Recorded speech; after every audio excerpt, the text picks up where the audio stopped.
Hello everybody and welcome to Mushroom Oasis. I have no idea what this one is about. I read a brief description, thought it sounded cool, and we're gonna jump right into it. I think it's adorable already.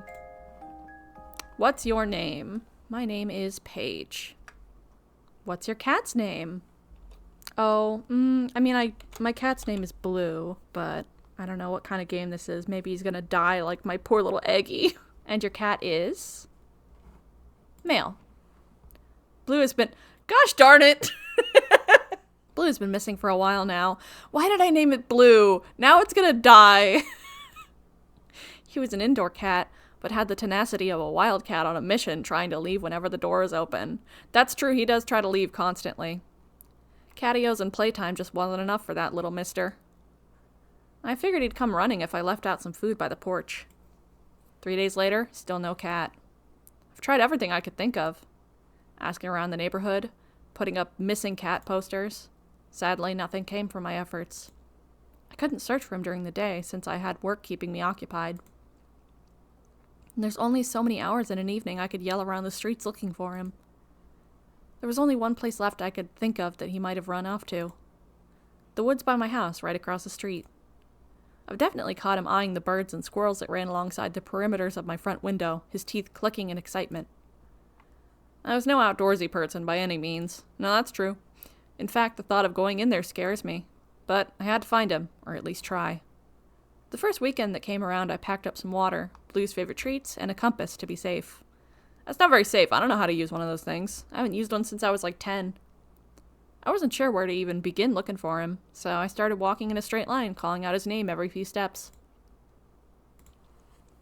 Certainly didn't take long for me to realize I was in way over my head. Why did I think this was a good idea? This art style is beautiful. It was hard to find my bearings within the surrounding trees. I didn't want to admit I was lost, at least not yet. I could only squint down at my compass as the needle spun slowly. Pretty sure they weren't meant to do that. Did I really bring a busted compass on my first venture out into these woods? Figured that would just be my luck. The only thing risking my own safety was my own incompetence. I shook my head hastily. No time for negativity. Blue was out there somewhere, cold and lost and hungry. I had to keep going. It's been hours. I'm so lost. I don't even know why I kept searching even after the moment I'd realized that. Why did I think this was a good idea? Hunger had been gnawing at my stomach for a while now, having missed breakfast and lunch altogether. The heat and humidity from the afternoon sun was unbearable, but the cooling air did nothing to soothe me. Even if I were to head home, I couldn't even pinpoint where that was. What do people even do in this situation? You hug a tree and you call out for help. You stay in one spot. You're just gonna get yourself more lost. I knew it was baseless optimism, but walking onwards was really the only thing I could think of to do. That's so stupid. Surely I'll come across something familiar. Yeah, trees. I trudged on, my shoes carefully avoiding the tree roots intertwined across the forest floor. But in my weakened state, plus the approaching darkness, I found myself stumbling through the rough terrain. My feet hit something soft jutting off out of the ground. It better not be my cat. Ah! My hands shot out as I lost my balance. My feet clumsily tried to find purchase as I wobbled backwards, arms flapping. Poof! What was that? Oh no. My shoe had landed smack dab in a circle of mushrooms, the brunt of it causing a wispy cloud to erupt from the cluster. My asthma! I stuck my nose in my elbow to avoid breathing it in. Good job. Couldn't differentiate one tree leaf from another for the life of me, but I'm pretty sure humans aren't supposed to inhale whatever the heck this was. It smelled strongly of rotten wood and wet dirt even as it cleared. Something shiny quickly caught my attention. I stooped down to pick it up, gasping under my breath. It was Blue's collar! No! Covered in whatever the heck those mushrooms released. I looked around desperately for any signs of him. Blue? Blue! Psst, psst, psst, psst, psst, psst. I coughed from inhaling some of the remaining dust floating in the air. He ate the mushrooms and died! I should really steer clear from this. Pocketing Blue's collar, I retreated carefully until I could breathe again.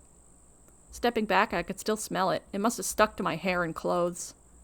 Oh no. A quick once-over confirmed my suspicions with a slight cringe. A thin yet generous coating of it covered my sleeves and jeans. Oh no, I'm gonna turn into a Last of Us zombie. I leaned against a tree, dusting off my clothes in a naive attempt to get the dust and smell out, to no avail. If anything, it felt like I'm breathing more of it in. What used to be musty now turned sweet, and I found myself inhaling even deeper, trying to pinpoint the smell. Stop that! Cucumbers? It smelled like fresh cucumbers. A tingly feeling crept up my hands and neck, pinpricks spreading across my limbs as a strange heat reached my face. I started to feel drunk and woozy. My senses were numb.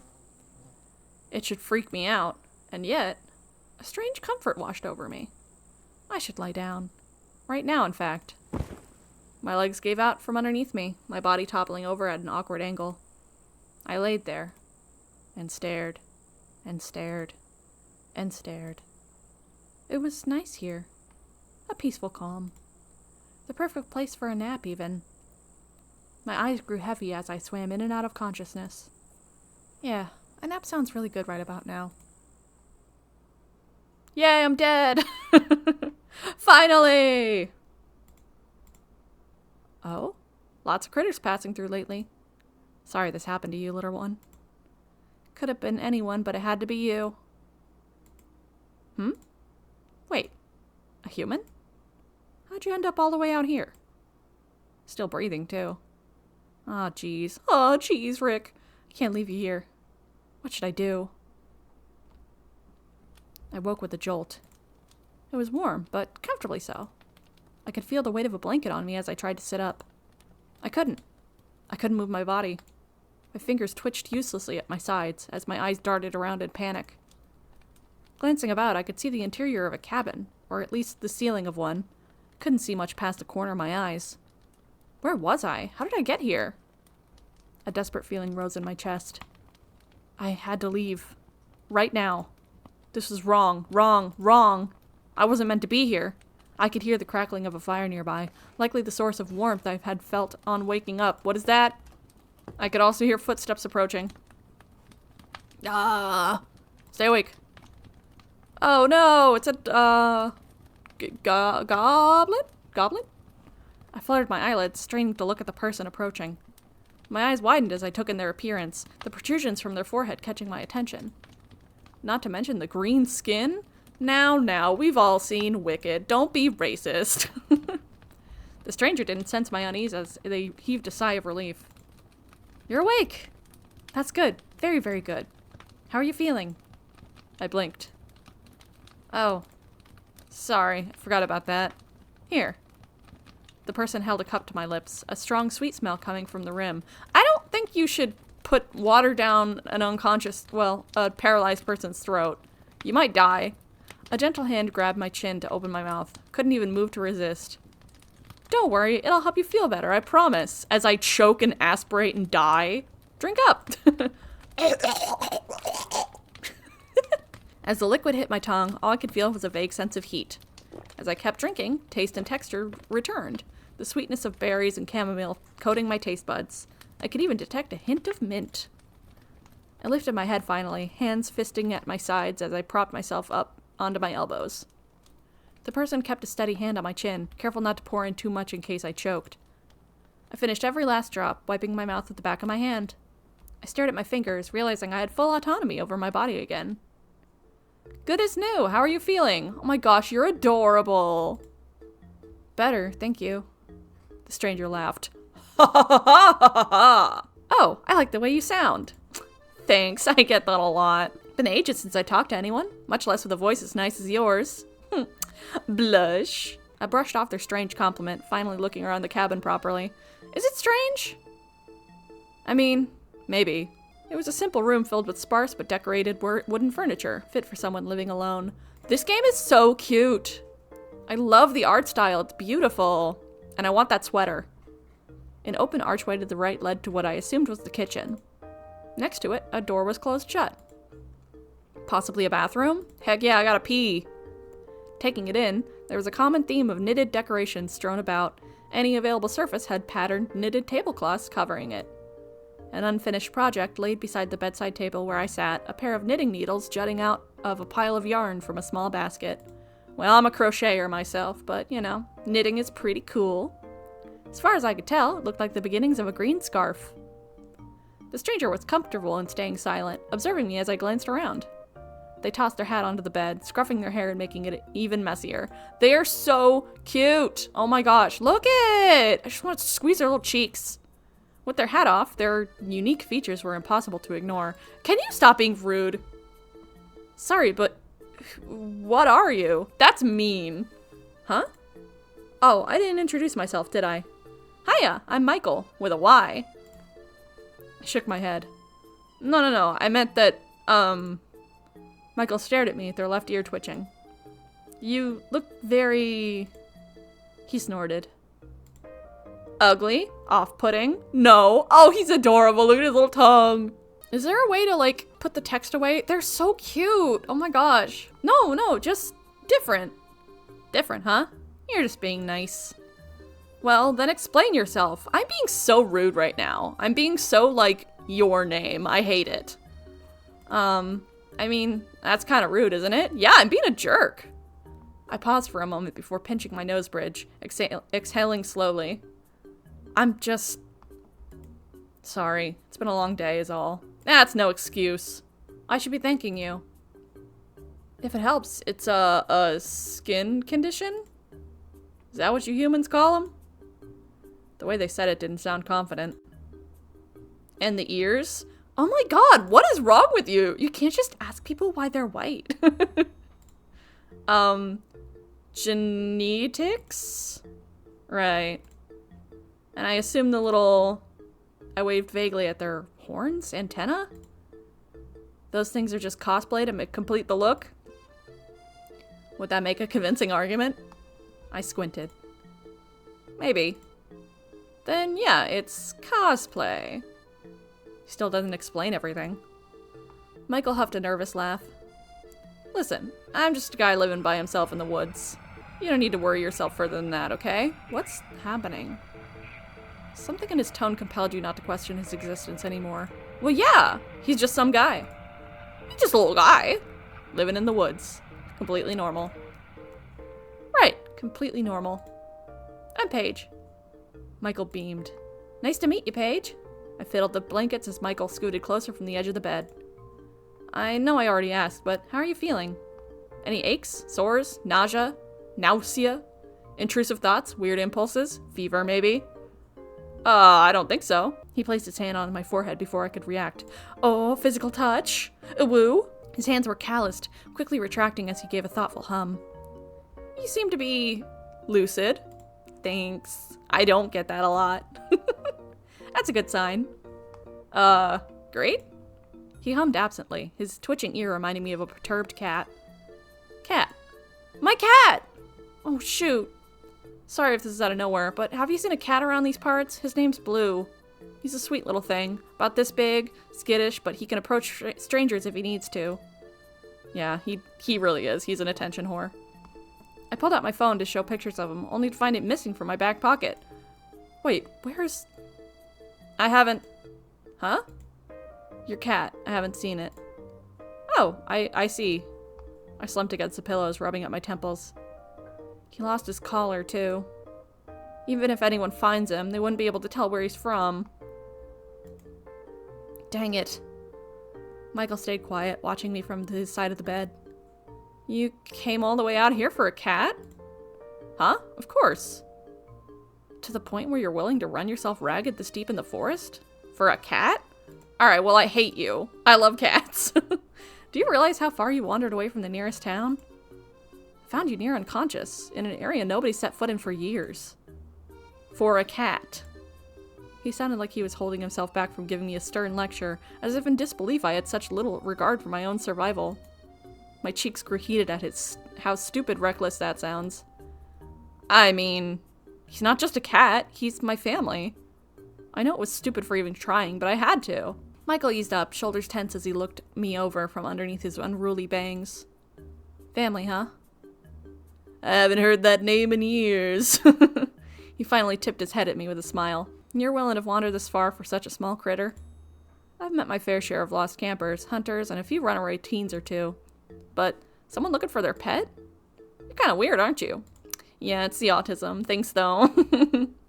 I sputtered, much to his amusement. Speak for yourself. Who cosplays in the middle of the woods? He's not... Oh my god. I hate my character. The main character sucks in this. Michael laughed, a deep, hearty one resonating from his chest. Ha ha ha ha ha ha ha ha. Fair. I think I'm starting to like you, Paige. Well, I don't like that. Likewise? His smile widened, but something about it was off. He was gonna eat me. He was showing too much teeth. Felt like he hadn't talked to someone in a real long time and forgot how to smile the right amount. That's okay, I can't smile right either. I rubbed my neck, trying to think of something else to say. Can I ask, how did I get here? Quick save. Oh, like I said, I found you in the woods not far from here. Oh geez, really? I knew I was tired, but I couldn't have possibly... Huh, I did step in something. Something... important. Familiar pinpricks crept up my skin. Home. I need to go home. Michael stiffened as he grabbed my shoulder. Never mind that. You'd fallen unconscious from a heat stroke. Heat stroke? No, that wasn't what happened. I was fine up until... Michael shook his head insistently, leaning close. No, Firefly, you weren't fine at all. If I hadn't found you when I did, well, who knows what could have happened. Did you eat my cat? You could have gotten injured or attacked by a wild animal. There's danger in these woods, you know. There's gold in them hills. You had been so foolish. How did you think you could do this on your own? Searching for your cat in the middle of the woods, and to go in without bringing any water? Passing out from heat stroke of all things. That is embarrassing. How could you have been so stupid? My god, he's negging me. I shook my head, brain too foggy to pick apart my thoughts. He sounded confident, so why should you doubt him? No, that's like the worst thing ever. Well, if it means anything, I'm glad you were there. Michael relaxed, hand on his lap once more. He grinned at me. So am I, Paige. Definitely glad I found you. Oh no. His eyes were hidden fully behind his unruly hair, but I couldn't help feeling how intensely they were fixated onto me as he said that.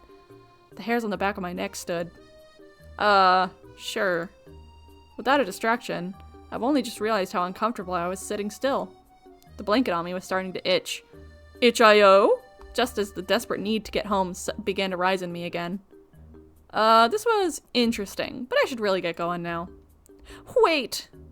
My host jumped up from the bed before I could. I mean, I can't just let you wander around the woods this late. Please, stay a bit longer. But Michael, come! He grabbed my hand and led me across the room. We stepped into the kitchen, a fragrant smell of cooked potatoes and meat hanging in the air. Potatoes! 2 plates had been set out on a small circular table, complete with utensils and mugs of tea. I wasn't expecting guests today, so the food is nothing fancy. But join me for dinner? He looked so hopeful, ears drooping. You'd feel so bad if you had to say no. Alright, so we're gonna quick save here, and we're gonna say... no. I ignored the pleading voice in the back of my head, stealing my resolve. Strangely enough, the second I made up my mind, the faint static that fogged my thoughts cleared instantly, only replaced with the urgent need to go back home. Michael goes quiet, his grip on my hand tightening before he loosens his hold. I see. If that's what you want. Did you cook my cat? But are you really sure? Yes, it's what I meant to do. His ears flattened at my words. He laughs an empty laugh, mouth twisting into a crooked grimace. Surely you wouldn't mind sitting down for a quick meal. Just a bite even. Please? His hands fisted at his sides. Do you really have to go? Yes. Gross. Don't be pushy. Michael stared at me as if looking for something. Finally, he sighed in defeat. Alright. I guess I can't keep you here. Not anymore. Let me lead you outside. Michael ushered me towards the back door, swinging it open as he sidestepped to let me out. The chill breeze crept along my arms. I turned towards him one last time. Thanks again for everything. He was silent for a moment, staring past me into the trees. You're welcome. Be careful on your way back. I'm sorry there's not much more I could do for you. He's been nothing but gracious. Strange for a farewell, but I was too occupied with thoughts of returning home to care. I looked over into the woods, the shadows cast from the moonlight causing some hesitation in me. Do you mind giving me some directions as a head start? Michael looked at me finally, then to the horizon with the tilt of his chin. Keep heading in that direction. You'll come across a trail that'll lead you straight home. I waved at him as he shut the door, the mechanism locking shut with a click. I stood there for a moment, questioning if I had made the right decision or not. Yeah, don't stay in a strange man's home, especially when he's weird and pushy. Another urgent thought compelled me to leave. This is no place for me. I have to go. It was already too late to go back, so I gathered my resolve and walked away.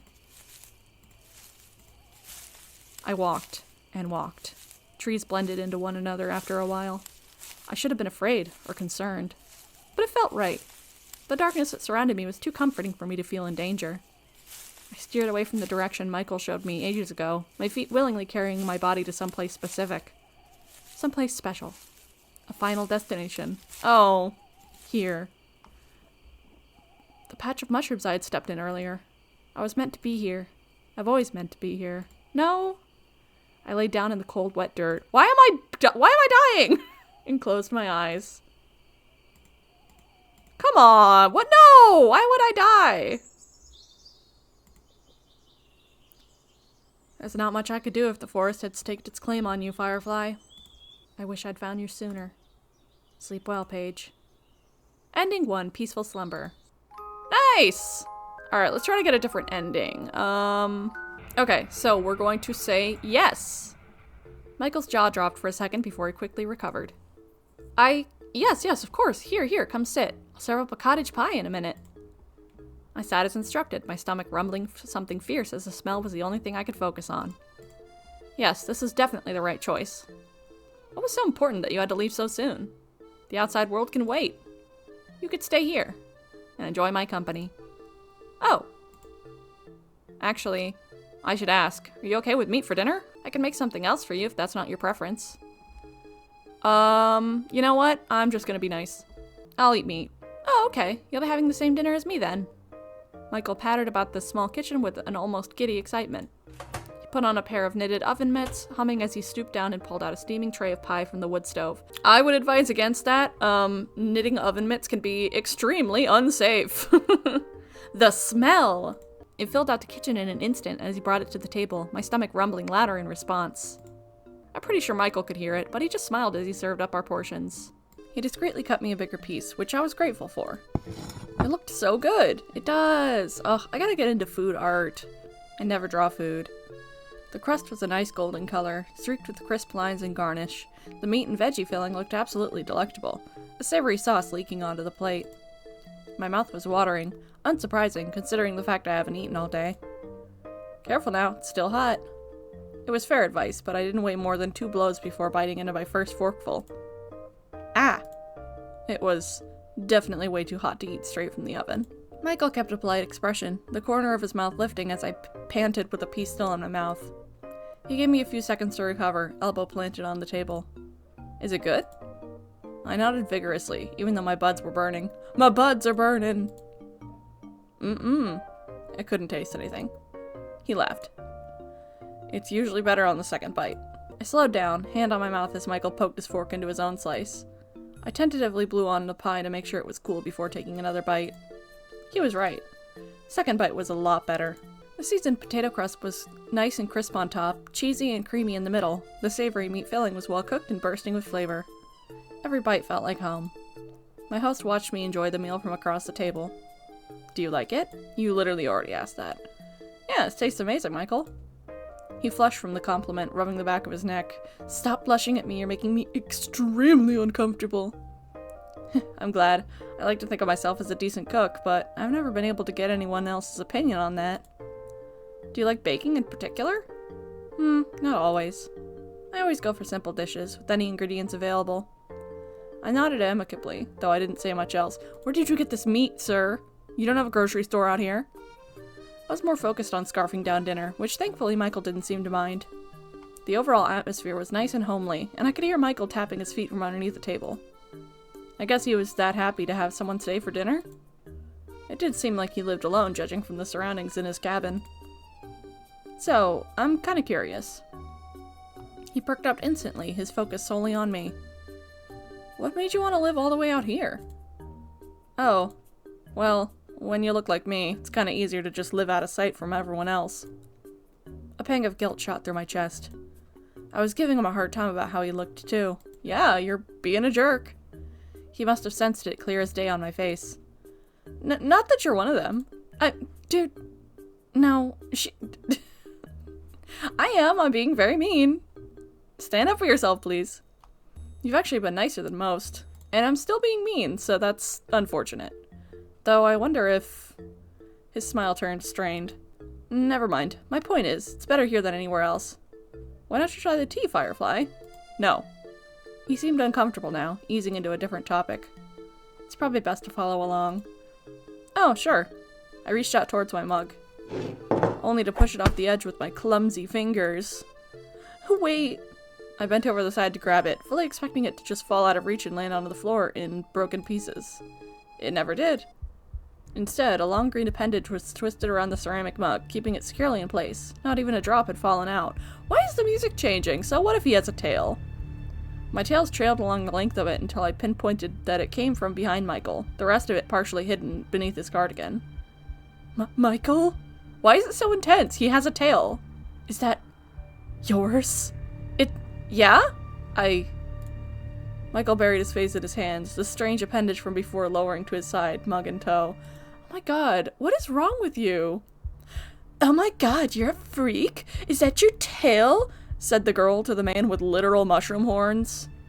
I'm sorry, Paige. I think it's time I was honest. He lifted his head, fingers carding his hair back to reveal his eyes. I froze as multiple pairs of irises stared right into mine, before darting to the side and avoiding my gaze.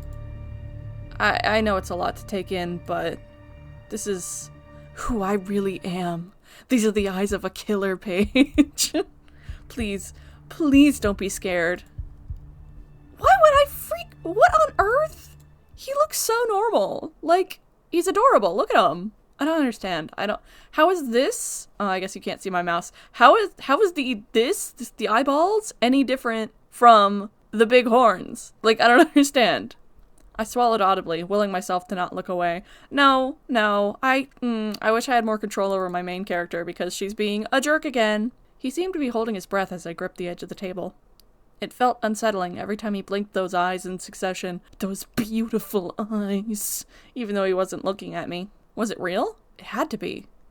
Everything about him suddenly made so much more sense. The isolation, the avoidant behavior. He looked freaky, yes. But he also looked sad. I can fix him.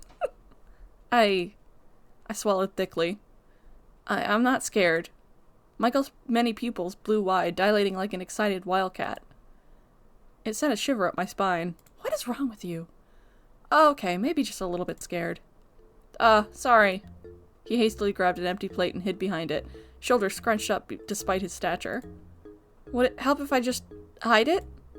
I could fix my hair like before, if that's what you prefer.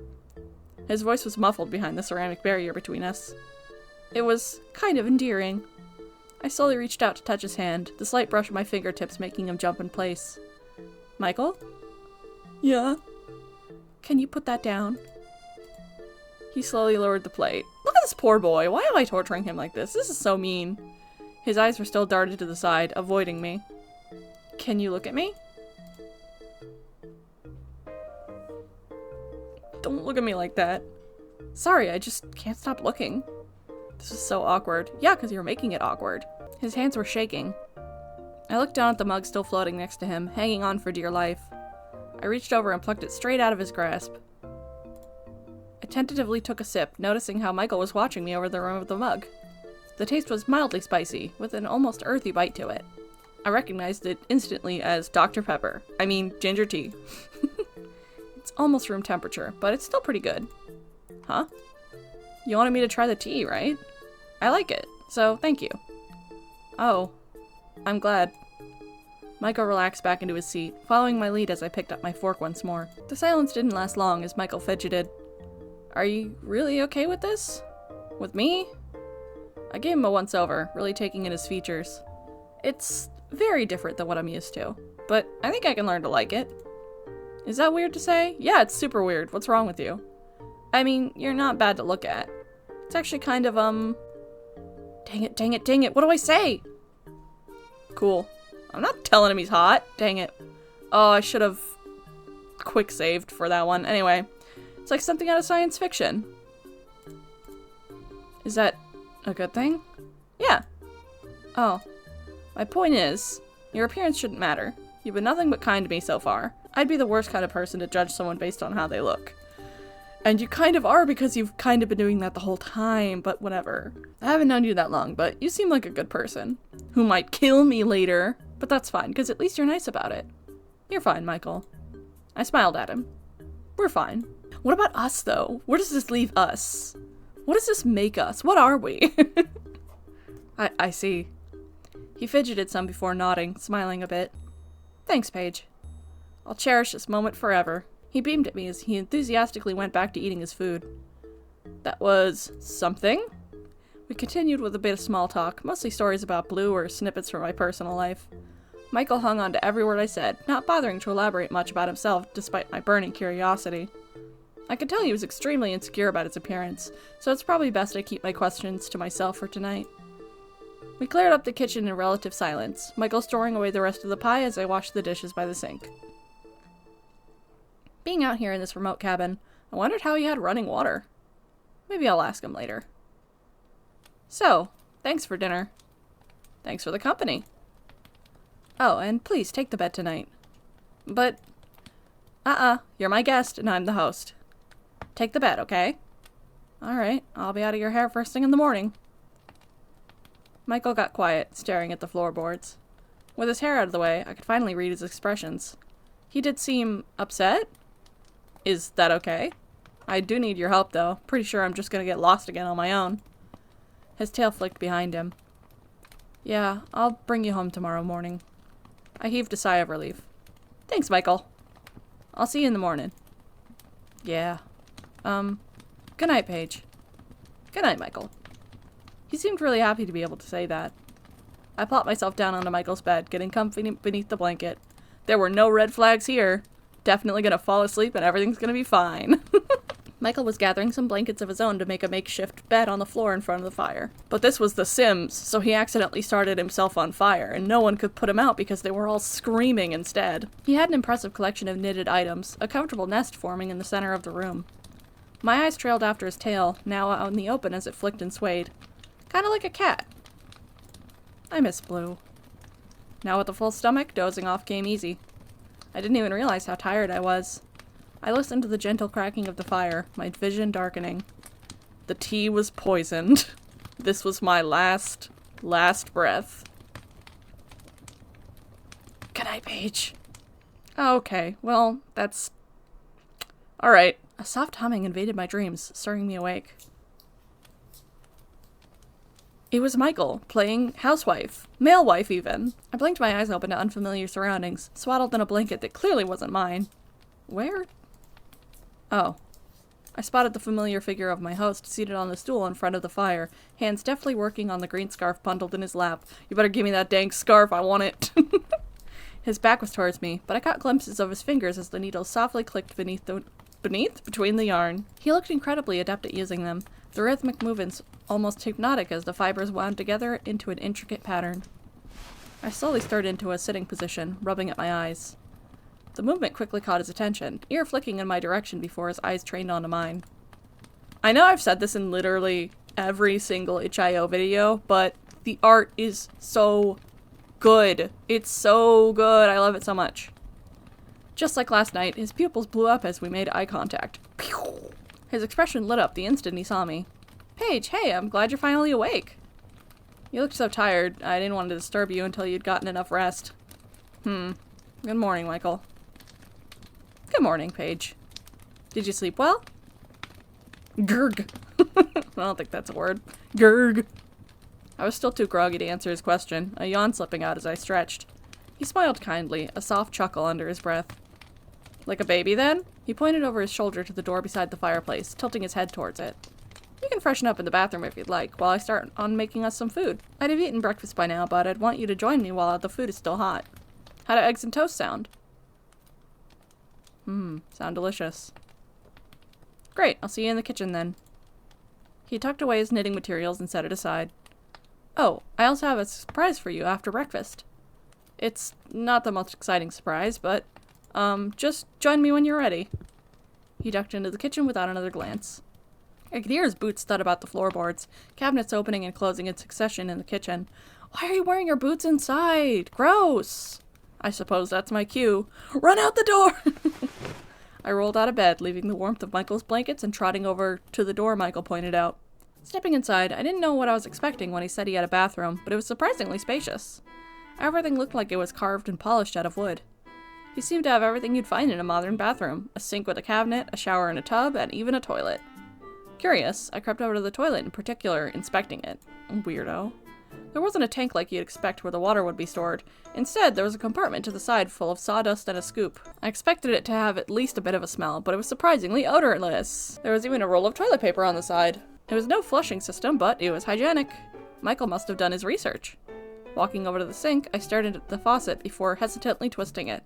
I jumped when I heard a rush of water pouring in, swirling in the basin before disappearing to who knows where. Wow, running water. I've never seen that before. Why am I impressed by a dang functioning bathroom sink? Yeah, seriously, you're being really weird right now. I helped with the dishes last night. I already knew Michael had plumbing.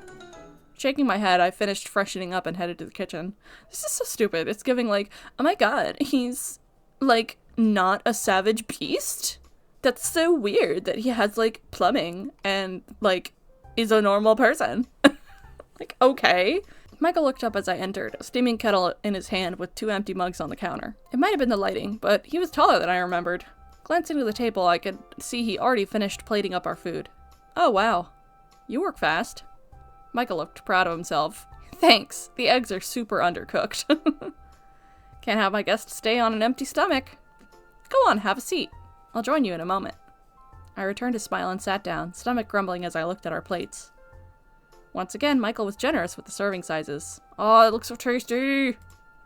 Fat slices of bread were toasted perfectly with crisp, buttered sides, bright red tomato slices, and crisp salad peeking underneath the fluffy eggs. I love how much effort the person put into the food. They, like, describe it and get all excited about it. There's, like, seemingly multiple different options for breakfast. That's really cool. It looked amazingly tantalizing, the smell of savory herbs wafting into my nose. My mouth watered. Michael set down a steaming mug beside me before settling into his own seat. Peeking above the rim, I could see small flowers floating about it, tinting the water yellow. It faintly smelled of apples. I recognized the yellow dried pellets on the tea packaging I've seen before. Oh, chamomile? He nodded. Right after I woke up? Aren't I? Dude, chamomile makes you sleepy. What are you doing? I hope you like it. I'm sure I will. His smile widened, his tail swaying at the tip by his feet. He seemed more relaxed, showing his natural features this morning. As he should. This is his home, and he should not feel uncomfortable. Paige. Any trace of panic and hesitation from last night were gone, replaced by a look of contentment. Michael bit into his toast, and I followed suit. The food was as delicious as I expected. The chunk of toast I bit into was heavenly, the butter sweet on my tongue. The tomato and salad provided a nice crisp balance. And the eggs! Something about the simple home-cooked food is just the best. Michael was happy to eat in silence, occasionally looking up at me as I enjoyed my food. He stares at me a lot. It's not a problem at all. I don't know what you're talking about. He'd smile when our eyes met, his bottom pair narrowing into a happy squint. I wonder if he'd be open to some questions. Okay, well, don't make it awkward. Hey, so, like, are you like a freak or something? Do you mind if I ask? What's it like living in the woods? Still can't believe how cozy you've managed to make it, considering the whole middle of nowhere thing. It wasn't like this when I found it. No? It was a major, fixer-upper? There was a family living here. I killed them. So the cabin was abandoned, after he killed the family living in it. I never would have guessed. Yeah, I'm really happy I get to live somewhere permanent for once. It's not much, but it's home. It ain't much, but it's honest work. What's it like? Peaceful, quiet. I do like it a lot. The forest provides me with everything I need. And nobody bothers me for the way I look out here. His ears twitched slightly. I gotta get this poor man the internet. People would love him. He'd be able to socialize. Sometimes you just happen to end up where it's most convenient for you, and everyone else. The way he avoided my eyes as he said that gave me the impression that there's something more to it. Like his home wasn't just out of convenience, but a fear of something else. Rejection, perhaps? Oh my gosh, he has a rejection complex? I can fix him. Or something worse. Anyways, I don't really have anything else to say about it, unless there's something specific you want to ask. He doesn't think about his answer much before beaming at me. What about you? I know you've told me a little bit about yourself, but what's it like being you? I scoffed, waving a hand. Please, I'm the least interesting person in this room, trust me. His eyes were shining in earnest as he leaned forward. Tell me anyway. This is definitely a really healthy amount of interest that I'm having in you. What? Nothing. Oh, well. I told him about my life, at least the parts I was comfortable with sharing. Just like last night, his eyes didn't leave my face, occasionally darting about my features in interest. The direct ogling was making me nervous, but I suppose I was doing the exact same thing when it was his turn to talk. Eventually, it came to the topic of my job and the woes of living in modern capitalism. Heck yeah, based. I am a bit jealous. You have the whole cottagecore aesthetic practically perfect. His face morphed into a confused pout. Cottagecore? How chronically online of you. I explained it to him in my own words. Oh, you're saying you want to live the way I do, out in the woods? With me? Forever? I nodded without hesitation. I mean, I wouldn't mind showing you the ropes. So you could stay with me. Forever. And never leave me. His tone seemed strangely lilted. What do you mean? Never mind. Anyways, I don't get what the appeal is, but it's not easy either, you know. The forest provides, but it's up to me to make use of it. Starting out was... A dark look crossed over his face then, as if reliving a bitter memory. I had to kill so many families for this cabin. Rough. But I'm built for survival. Oh, look, he's so cute. Look at the little face. I feel like asking him to elaborate would make things awkward. So I did it anyway, because that's all I do. I decided to veer the topic into a different direction. Doesn't it get lonely? Sometimes. But I'm used to it. He smiled, his eyes lighting up. Besides, I have you at the moment, don't I? I never thought I'd enjoy having someone around. You must be really special. Oh, I don't want to ask these things. How do you have plumbing in your house? I know it's a silly question, but I can't stop thinking about it. Oh, you were wondering about that? The embarrassed look on my face was probably enough of an answer. Aw. Well, it's nothing fascinating. It's just rainwater I've stored above the cabin. Just rainwater? He nodded. Yeah, it's full of pollution. It's great. I detected a hint of pride as he continued. It's actually a recent installment, believe it or not. Granted, the project took a while, gathering materials, figuring out the tools, finding the right instruction manuals. Plus, I had to figure out where to store the water tank. And don't worry, I installed a filtration system, so it's safe for us to use. Okay, thank goodness. I check in every few weeks to make sure nothing's contaminated. That sounded daunting, especially considering you lived all the way out here in the woods. You did all that on your own? Kinda had to. Anyway, took a whole lot of calibrating and adjusting, but it really worked out. Now that I think about it, I'm glad you get to be comfortable here during your stay too. Does that answer your question? No.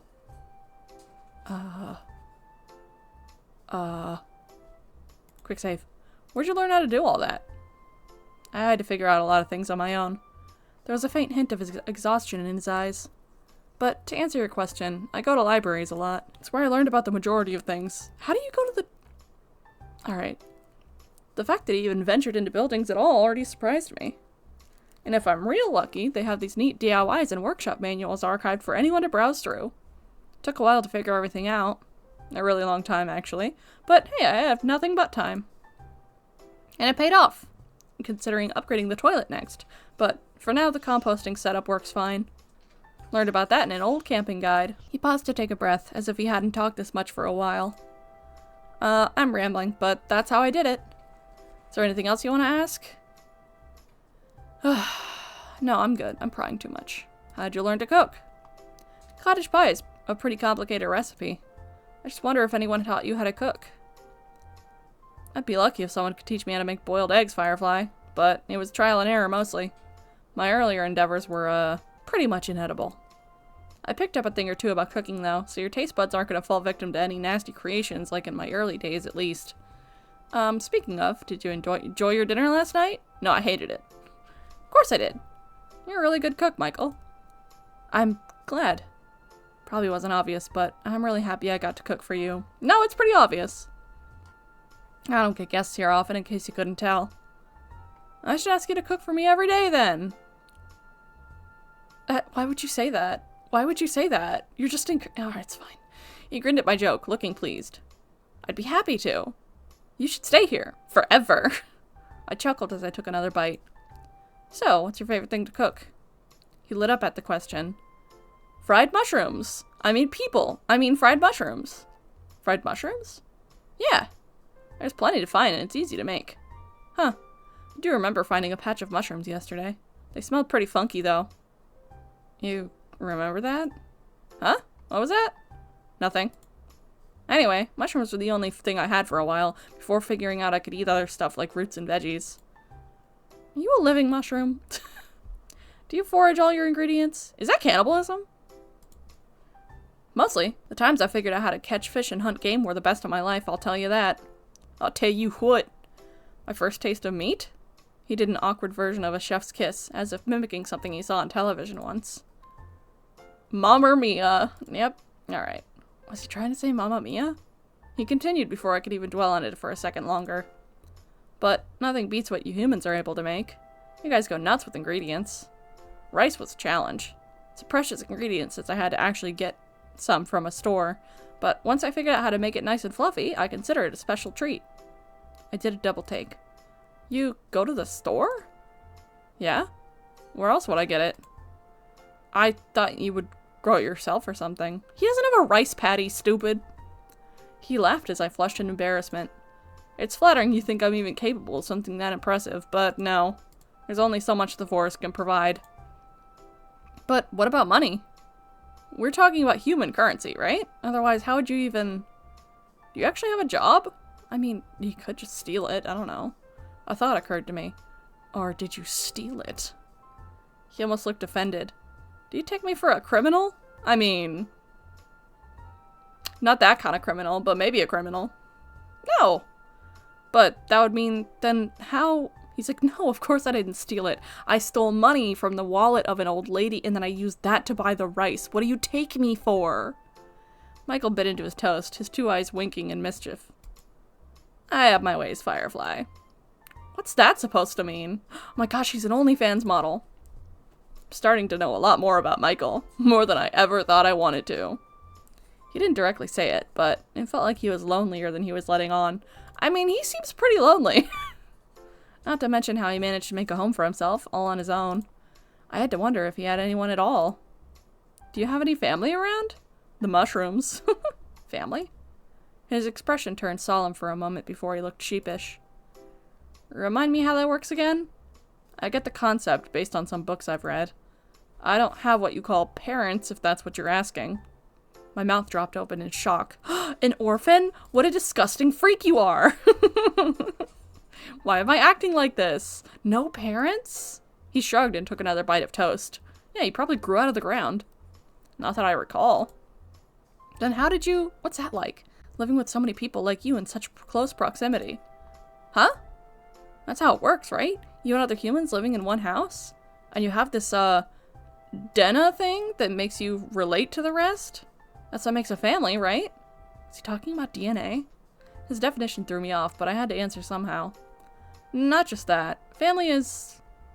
Oh boy. Let's go with people that you love and care about who love and care about you too. He seemed intrigued. Is that so?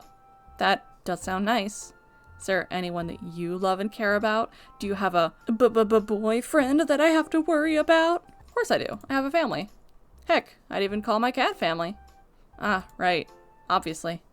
And this is the same for all families? No. I bit my lip pondering the question. It would be naive to think that. A lot of families do love and take care of one another, but not everything's perfect. Sometimes that love can be misplaced, or taken advantage of, or even abused. Some people are just bad. Sometimes there's no love at all. Michael looked thoughtful. So, it just starts with love? Love? I've read some stories about that. Anyway, can we make out now? What?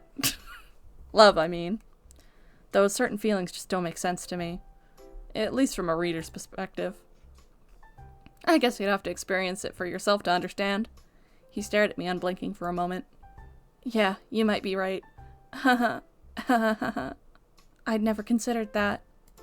Ugh, please, girl, you have to leave. You have to leave. Then again, who would bother loving a monster like me, huh? Well, that's not... Okay. Oh! Don't say that. What? You're not a monster. I look like one, don't I? That's besides the point. Okay, that was mean. You're not denying it, though. I'm just saying, it's okay. You don't have to lie to me. So, family. Right. To be fair, everyone's definition of family could be different. What about you? What's your definition of a family? Michael looked surprised that I asked him that question. I don't know. I've never had one, and I think your answer just confused me more. Well, if you ever figure it out, let me know. Michael stared at the remaining crumbs on his plate before he nodded, avoiding my gaze. Sure. We both fell quiet, the lulling conversation blanketing us in a comfortable silence. All this family talk, it reminded me of the reason why I'm out here in the first place. To look for my beloved cat, a sight I might never be able to see again. Yeah, I'm pretty sure he's dead. I couldn't help the sinking feeling in my chest, the growing pit in my stomach. I wish I was able to find Blue. You would have loved him. Michael opened his mouth to say something, but changed his mind. My voice warbled as a lump formed in my throat. Sorry, I just miss him so much. I keep thinking if I just went looking for him sooner, maybe I would have been able to find him by now. He was quick to speak up. You did your best, Firefly. He's dead now. You should get over it. I mean, no one else could have gone to the lengths that you did. You almost risked getting yourself...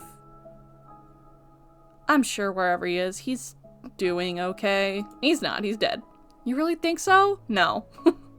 I know so.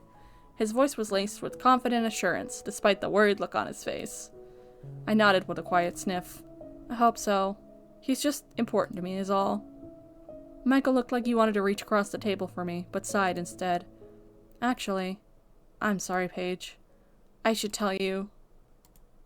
Maybe I do have family now that I think about it. That was the surprise I mentioned before. Wait, really? He nodded. Are you done? I could take you to go meet them right now. Don't take me to the mushrooms, please. I looked down at my plate. During the conversation, I didn't even realize I'd finished the meal. Yeah, I'm done. His movements were quick, stacking our empty plates and mugs and setting them in the sink. He grasped my hand before I could say another word, pulling me up and heading outside with me in tow. As the door swung open, I could only see Forrest ahead, before he tugged me along as he rounded the side of the cabin. Almost immediately, my peripherals were assaulted with greens on both sides. Ooh, cute, a garden. I figured he was the type to grow his own vegetables, but to see it in person as confirmation was a whole different thing. With Michael leading the way, I only had a moment to take in the surrounding garden. He had marked the different plots with messy drawings on small wooden signs jutting out of the dirt. Carrots, lettuce, potatoes, trellises of tomatoes and beans. I wouldn't have been able to differentiate one plant to another without the signs. Even the chamomile from our tea just now grew abundant close by, the small buds swaying gently. I bumped into Michael as he suddenly stopped, the man looking over his shoulder to beam at me. We reached what looked like a fenced-off area with a bit of netting stretched all around.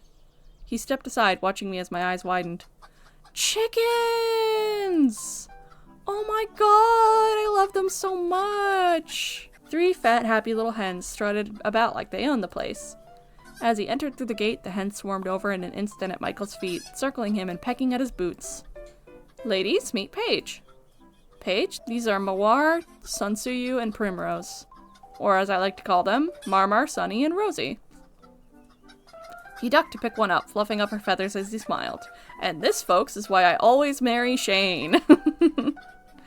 He gently scratched the hen's little head, which I assumed was Rosie. She practically melted at his pampering, eyes sliding shut. The other 2 flapped their wings in a huff and went about their business once more. Michael leaned closer, beckoning me to pet Rosie. She was so soft. Rosie's the oldest. She's winking at me. She doesn't lay eggs anymore, but I couldn't bring myself to, you know. So I brought her some friends. Marmar came first. Sunny's a more recent addition. Are you stealing chickens? What do you think? Do we make a good family? I laughed and nodded, watching as Rosie nuzzled into Michael's chest. I didn't expect chickens of all things.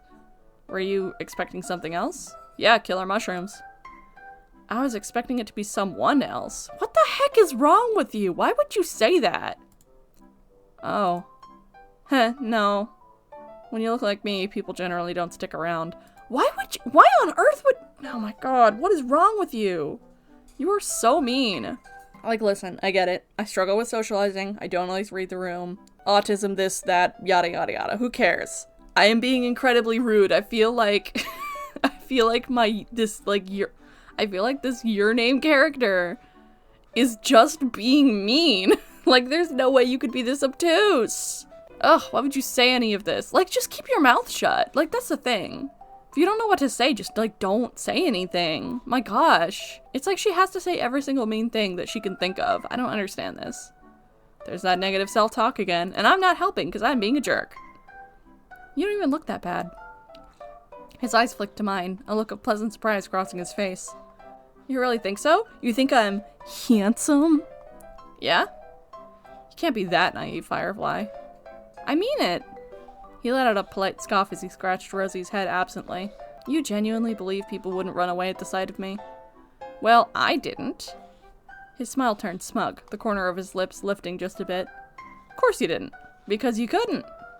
Shoot. He wasn't wrong.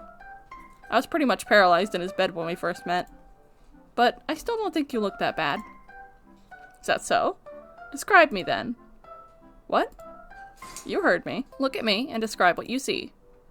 For a second I thought he was being condescending, but looking at his eyes, all I could see was a bit of playfulness. He looked at me expectantly, eyes shining. You look like a green dude with mushrooms and ears. Like, I don't know what you mean. You're tall? Go on. You have blonde hair. He gave an amused squint, his left ear twitching. What else? You have green skin and a tail. He chuckled, though there was no malice in it. But that's not all, is it? He definitely expected me to say it straight. Oh, fine. So you don't look human. So what? He hummed absently. As I was saying, animals generally don't care if you look like a monster.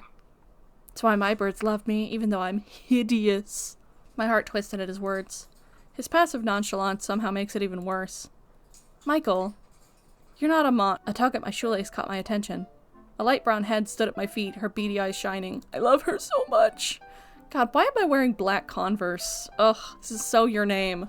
Sunny flapped her wings almost expectantly. Hug the chicken. Aw, I think she likes you. Go ahead, pick her up, gently, like how I did with Rosie. I hesitated, but slowly lowered myself to cup Sunny by her wings. Lifting her up, she was quick to nestle herself until she was comfortably tucked under my arms.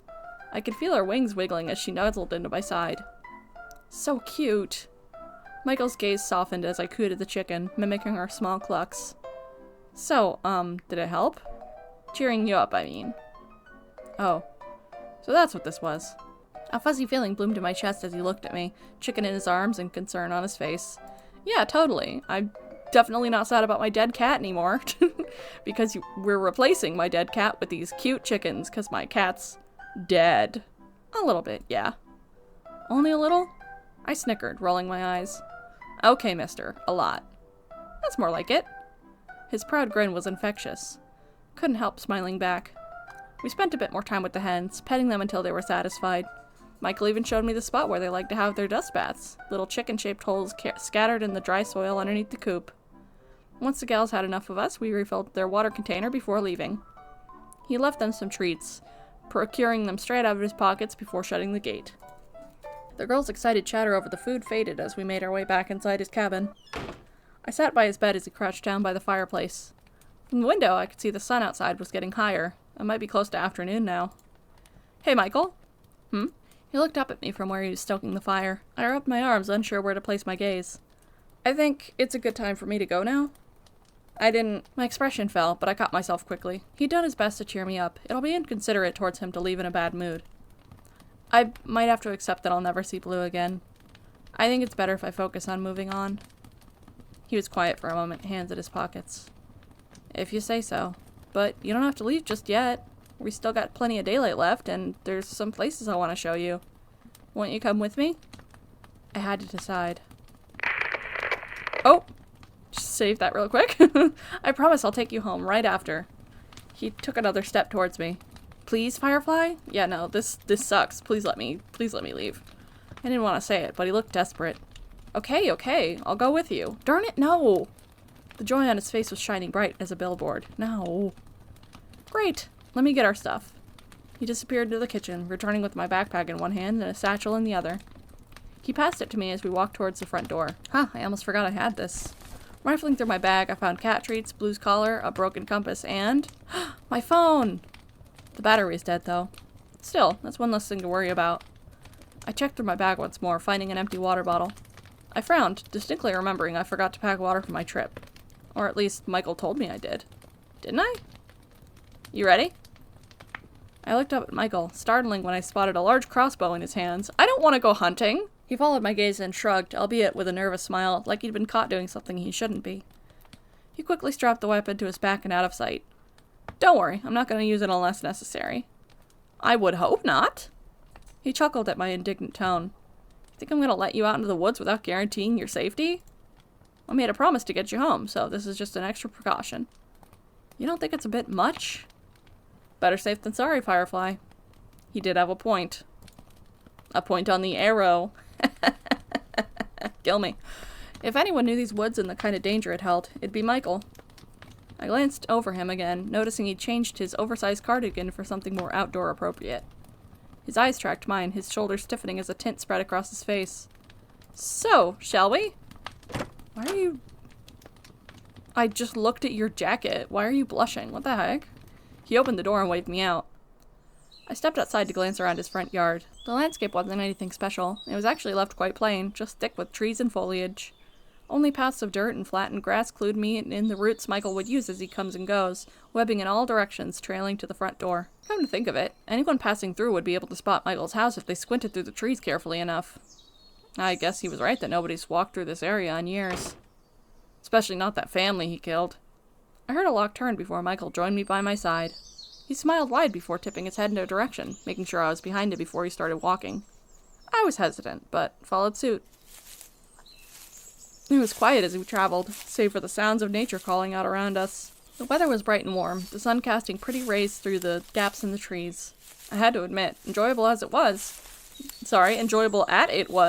the bird calls and rustling of leaves as we walked somewhat brought bad memories.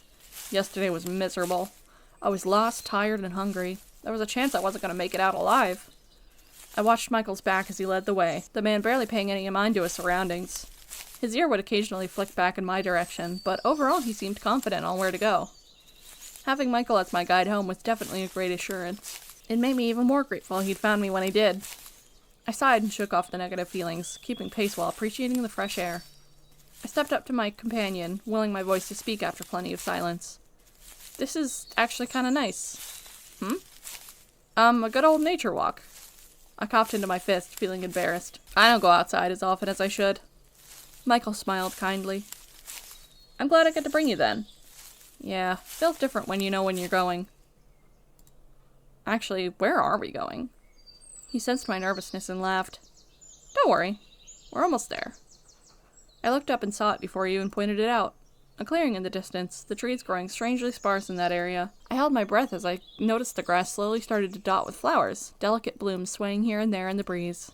As we got closer, Michael watched me as my mouth dropped open, a knowing twinkle in his eyes. It was breathtaking. A secluded little meadow of flowers, lit up by beams of light, making the scenery resemble a page from a forgotten fairy tale. Butterflies flitted about in pairs, their wings flickering and complementing the surreal yet enchanting ambiance of the whole place. Michael let me gawk some more before walking ahead, turning to face me before sitting down to relax on the grass. He slipped off his satchel and laid it on the grass by his side along with his crossbow. I blinked out of my stupor and approached him, spinning around to drink everything in before plopping myself down next to him. So, what do you think? Is this a date? Pretty, isn't it?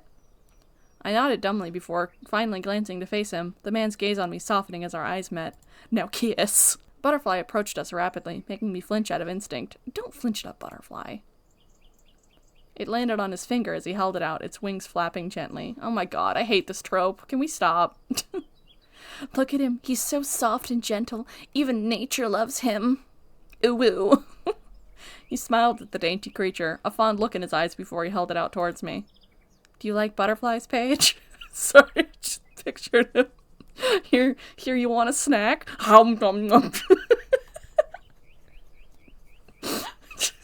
just absolutely crunching it.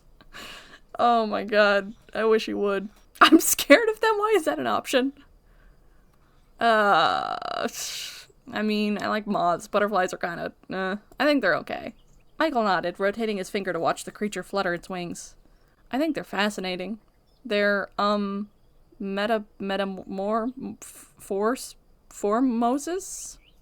Metamorphosis? He beamed, nodding excitedly. Methasmorphosis. Yep. My cheeks puffed in holding back a laugh. Michael knew he fumbled, but grinned anyway. That word you said. It's amazing. To have that ability of being reborn into a different creature. The chance to look different. The chance to look beautiful. I scanned his face thoughtfully before pulling my knees up to my chest. I think you're beautiful, Michael. It's okay. It kind of is. The sun was at its peak now, the air getting warmer as minutes passed. The leafy canopy over us provided enough cover for us to not overheat. Michael picked a flower with his other hand and placed it in my palm, his tail looping loosely around us both as my cheeks darkened. Ew. He closed his eyes and leaned back further, the butterfly still resting on his hand. I'm sorry, is he purring? No, I hate this so much. My ears caught a soft rumbling before I realized it was coming from his direction. I almost wanted to ask, but I didn't want to ruin the moment. My gaze dropped as I twirled the flower in my hand, holding the stem delicately. The gesture felt platonic, but also romantic? Maybe a kiss? I wonder if Michael was even interested in relationships. Why are you... What? Stop. Can you stop falling in love with him? Please, stop. He'd been alone most of his life. He'd probably get tired of my presence sooner or later. Why are you entertaining this?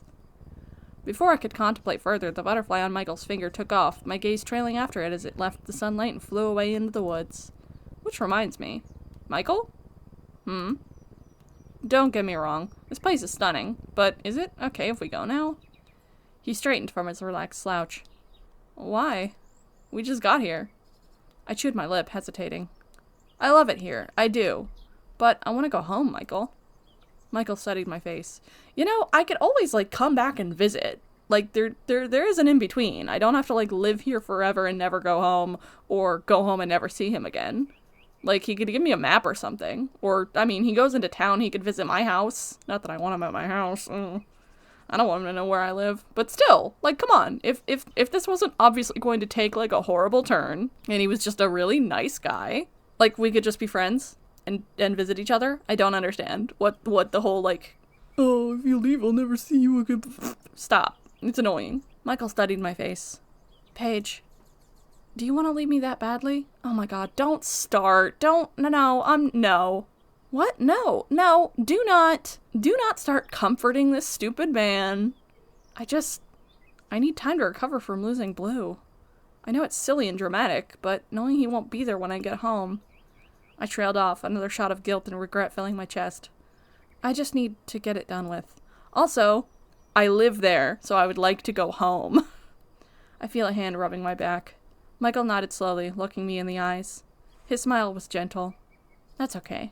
I understand. But maybe this place can help with that. It's a nice spot to nap in, isn't it? I picked it out just for you. Why don't you go ahead and lie down? His words made you sway, a sudden bout of sleepiness weighing heavy over your eyelids. He was right. It is a nice spot to nap in. I should just fall asleep. Nothing bad will happen. Why were you in such a hurry? You yawned, laying back to stretch on the grass. The warmth from the ground seeped through your clothes, lulling you into a sense of comfort and safety. There you go. Just spend some time with me. Just a bit more. Please. Oh, here's something else I could show you. He reached into his satchel. It's a knife! He pulled out a wooden box. It's called a kalimba. Oh my god. I blinked slowly, clarity coming back as I shook my head to pay attention. The box fit neatly in his hands, Michael holding it as if he were typing on a phone. I could see it had a hole in the middle with thin strips of metal arranged in a triangular shape over it. What does it do? It's an instrument. It's fine. Probably gonna play something from Legend of Zelda, and then get a billion views on TikTok. A proud smirk spread across his face. I'll show you. God, okay, another trope I absolutely hate. A man playing an instrument at you. Please stop. The Barbie movie got it right. It's very annoying and uncomfortable.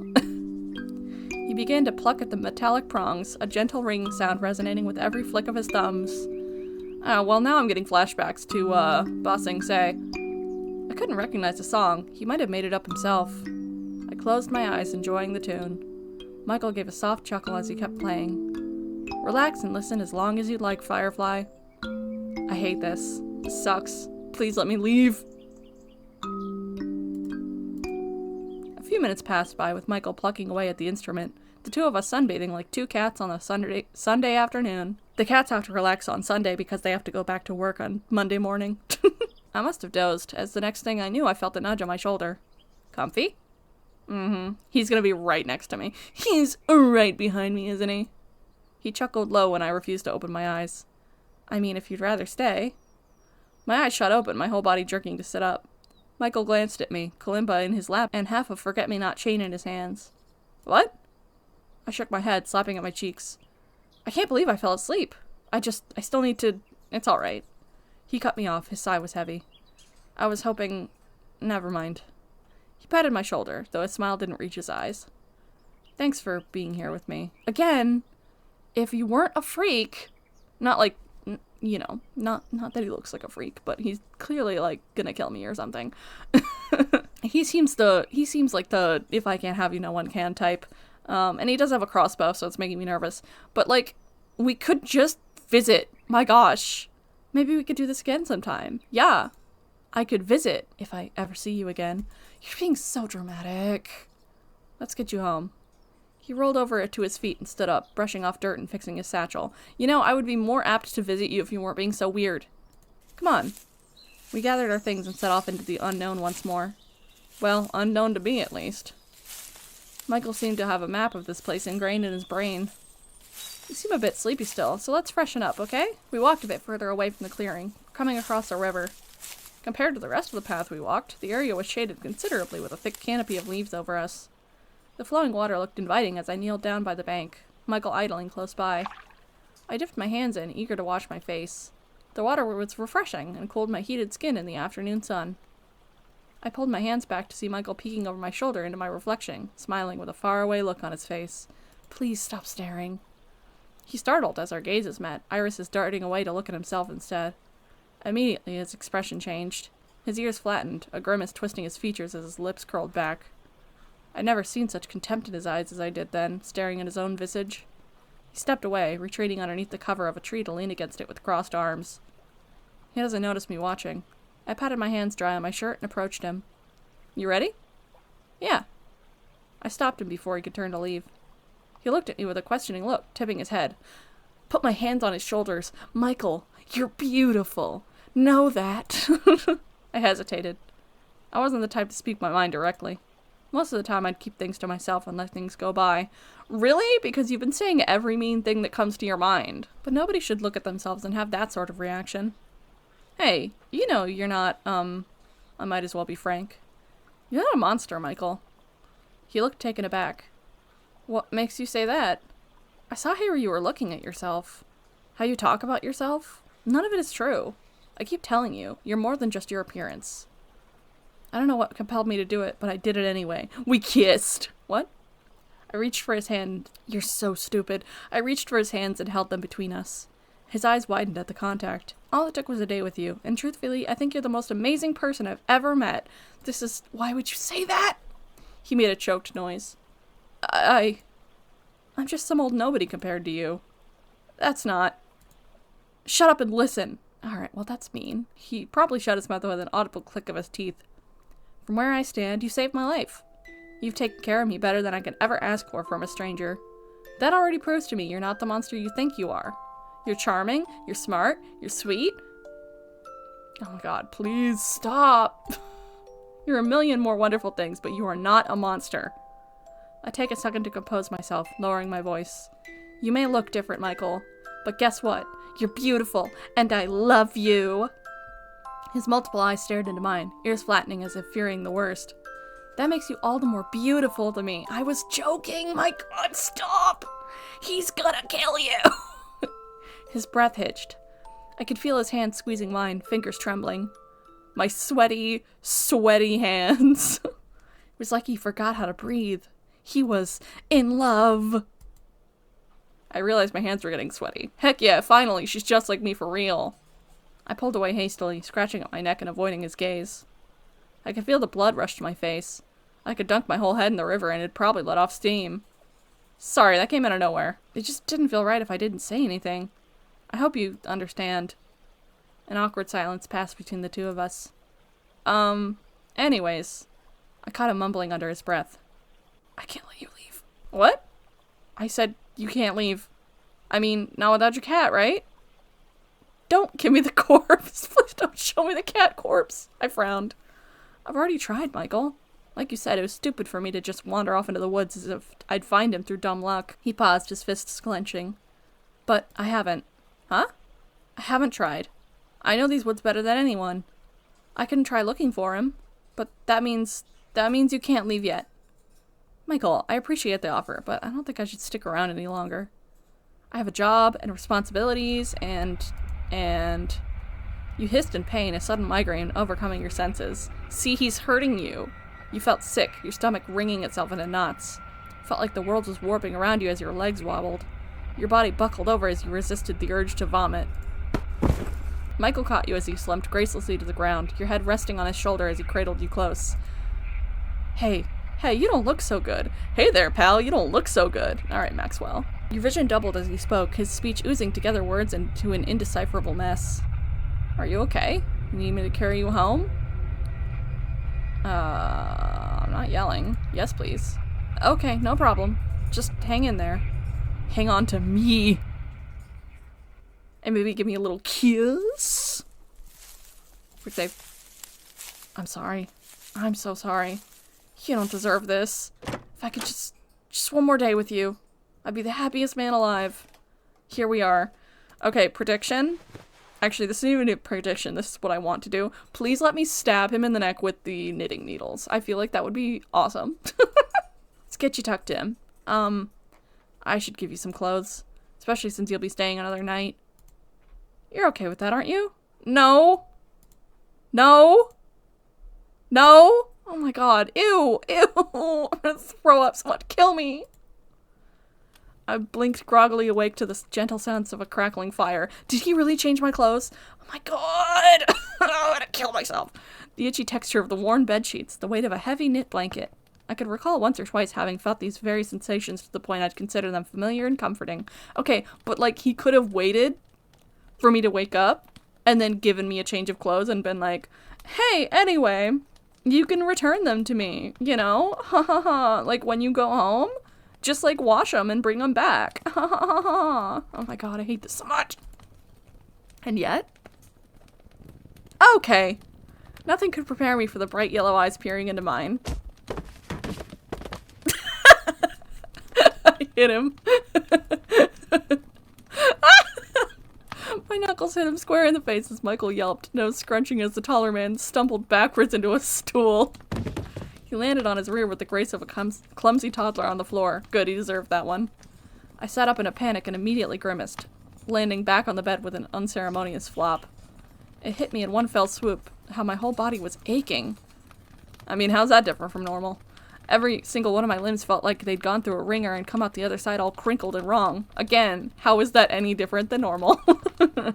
Fibromyalgia, pals, am I right, fellas? Hashtag relatable. I groaned aloud, leaning my head back on the pillow. Michael shifted back on his feet, rubbing his broken nose. Paige! His voice was an awkward croak before he cleared his throat. I'm glad you're awake. You shouldn't be, I hit you.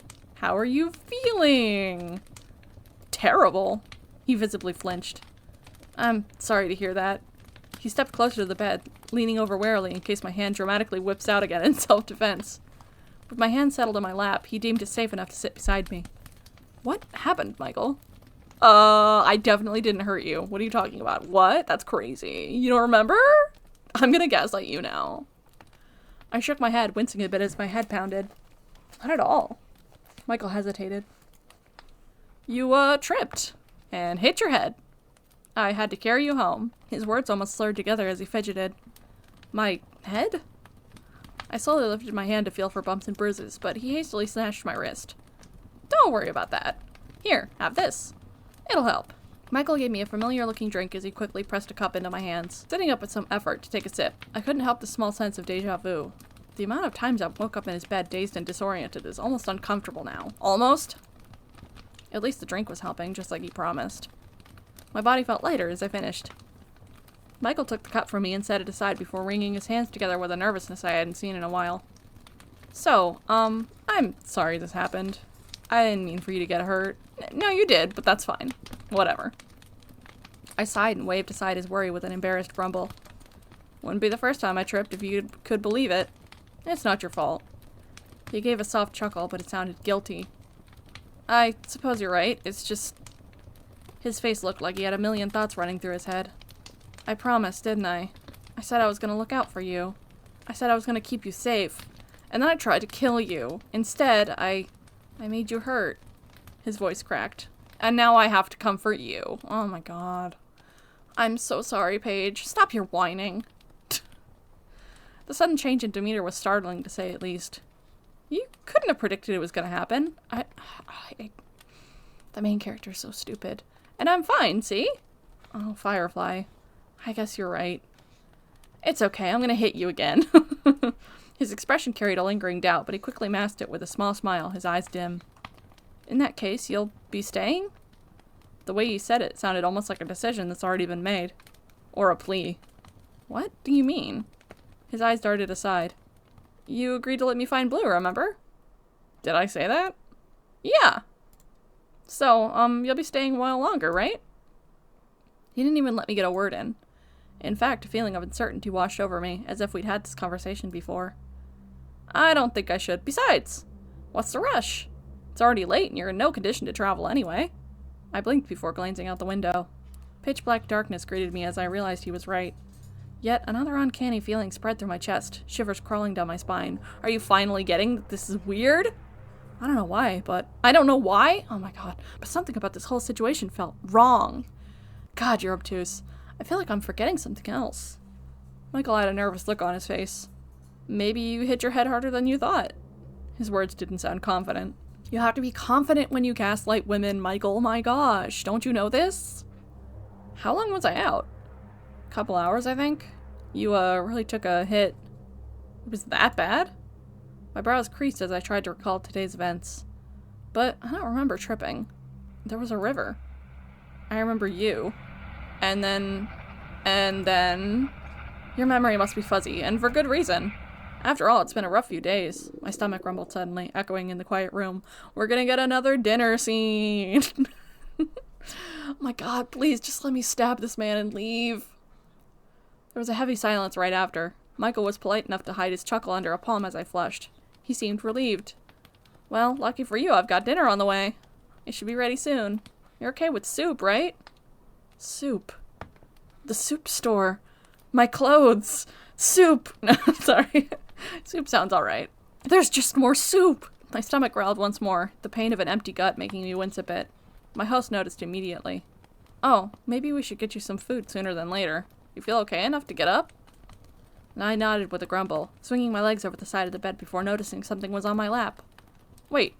Ooh, what's this? Ooh, what's this? I unbundled the pack of thick fabric, realizing it was an oversized sweater and a pair of baggy sweatpants. A mushroom pattern? That's thematic. That's oddly cute. The material felt worn, but comfortable. A towel laid right next to them. Is this for me? Oh, thank goodness, so he didn't actually change my clothes. Good. Ugh. So grossed out. Oh. I figured since you'll be staying another night, you'd want some fresh clothes. They might be a few sizes bigger. Or a lot. Sorry. He'd gotten shy for some reason. 'Cause I'm gonna wear his clothes now, like a girlfriend.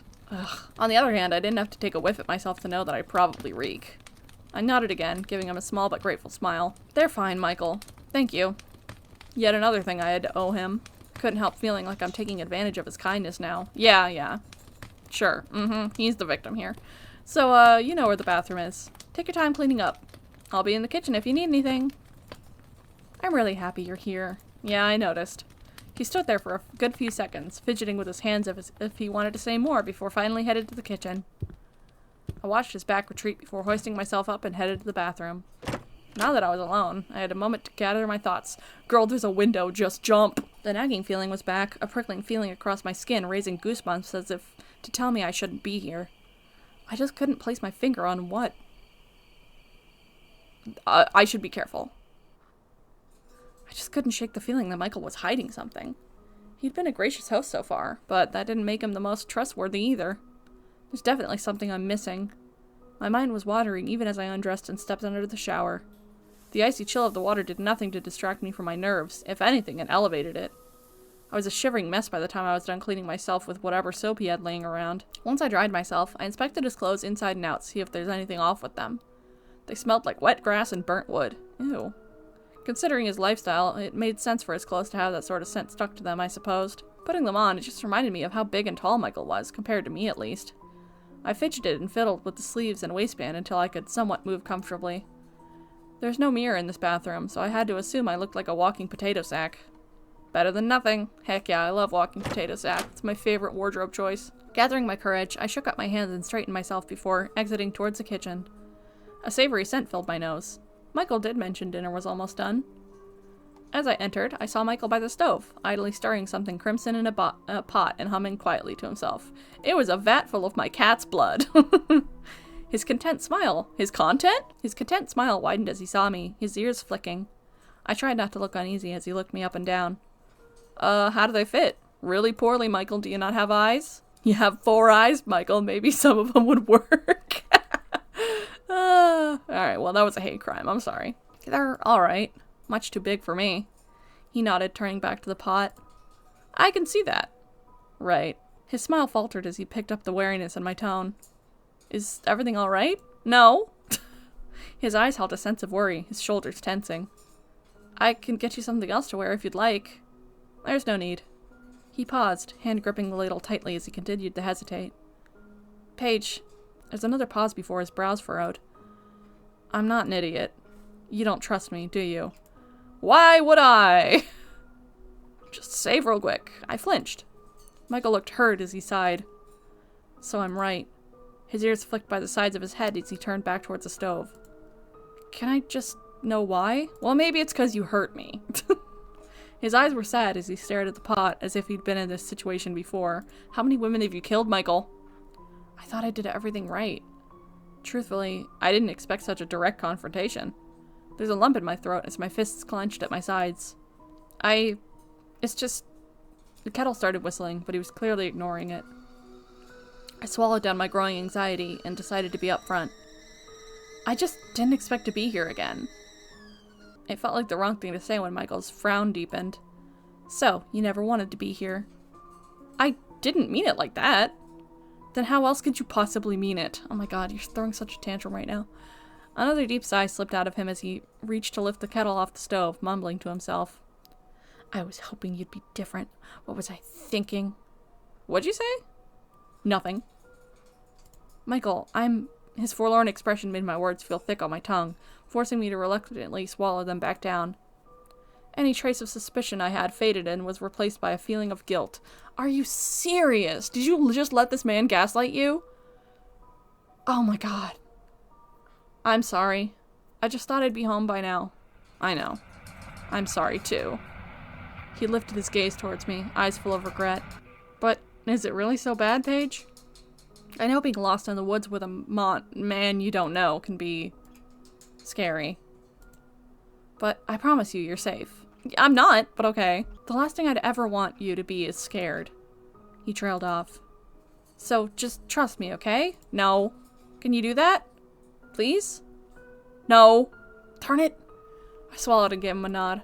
My gut still roiled with suspicion, every fiber of my being wary of him to a certain extent.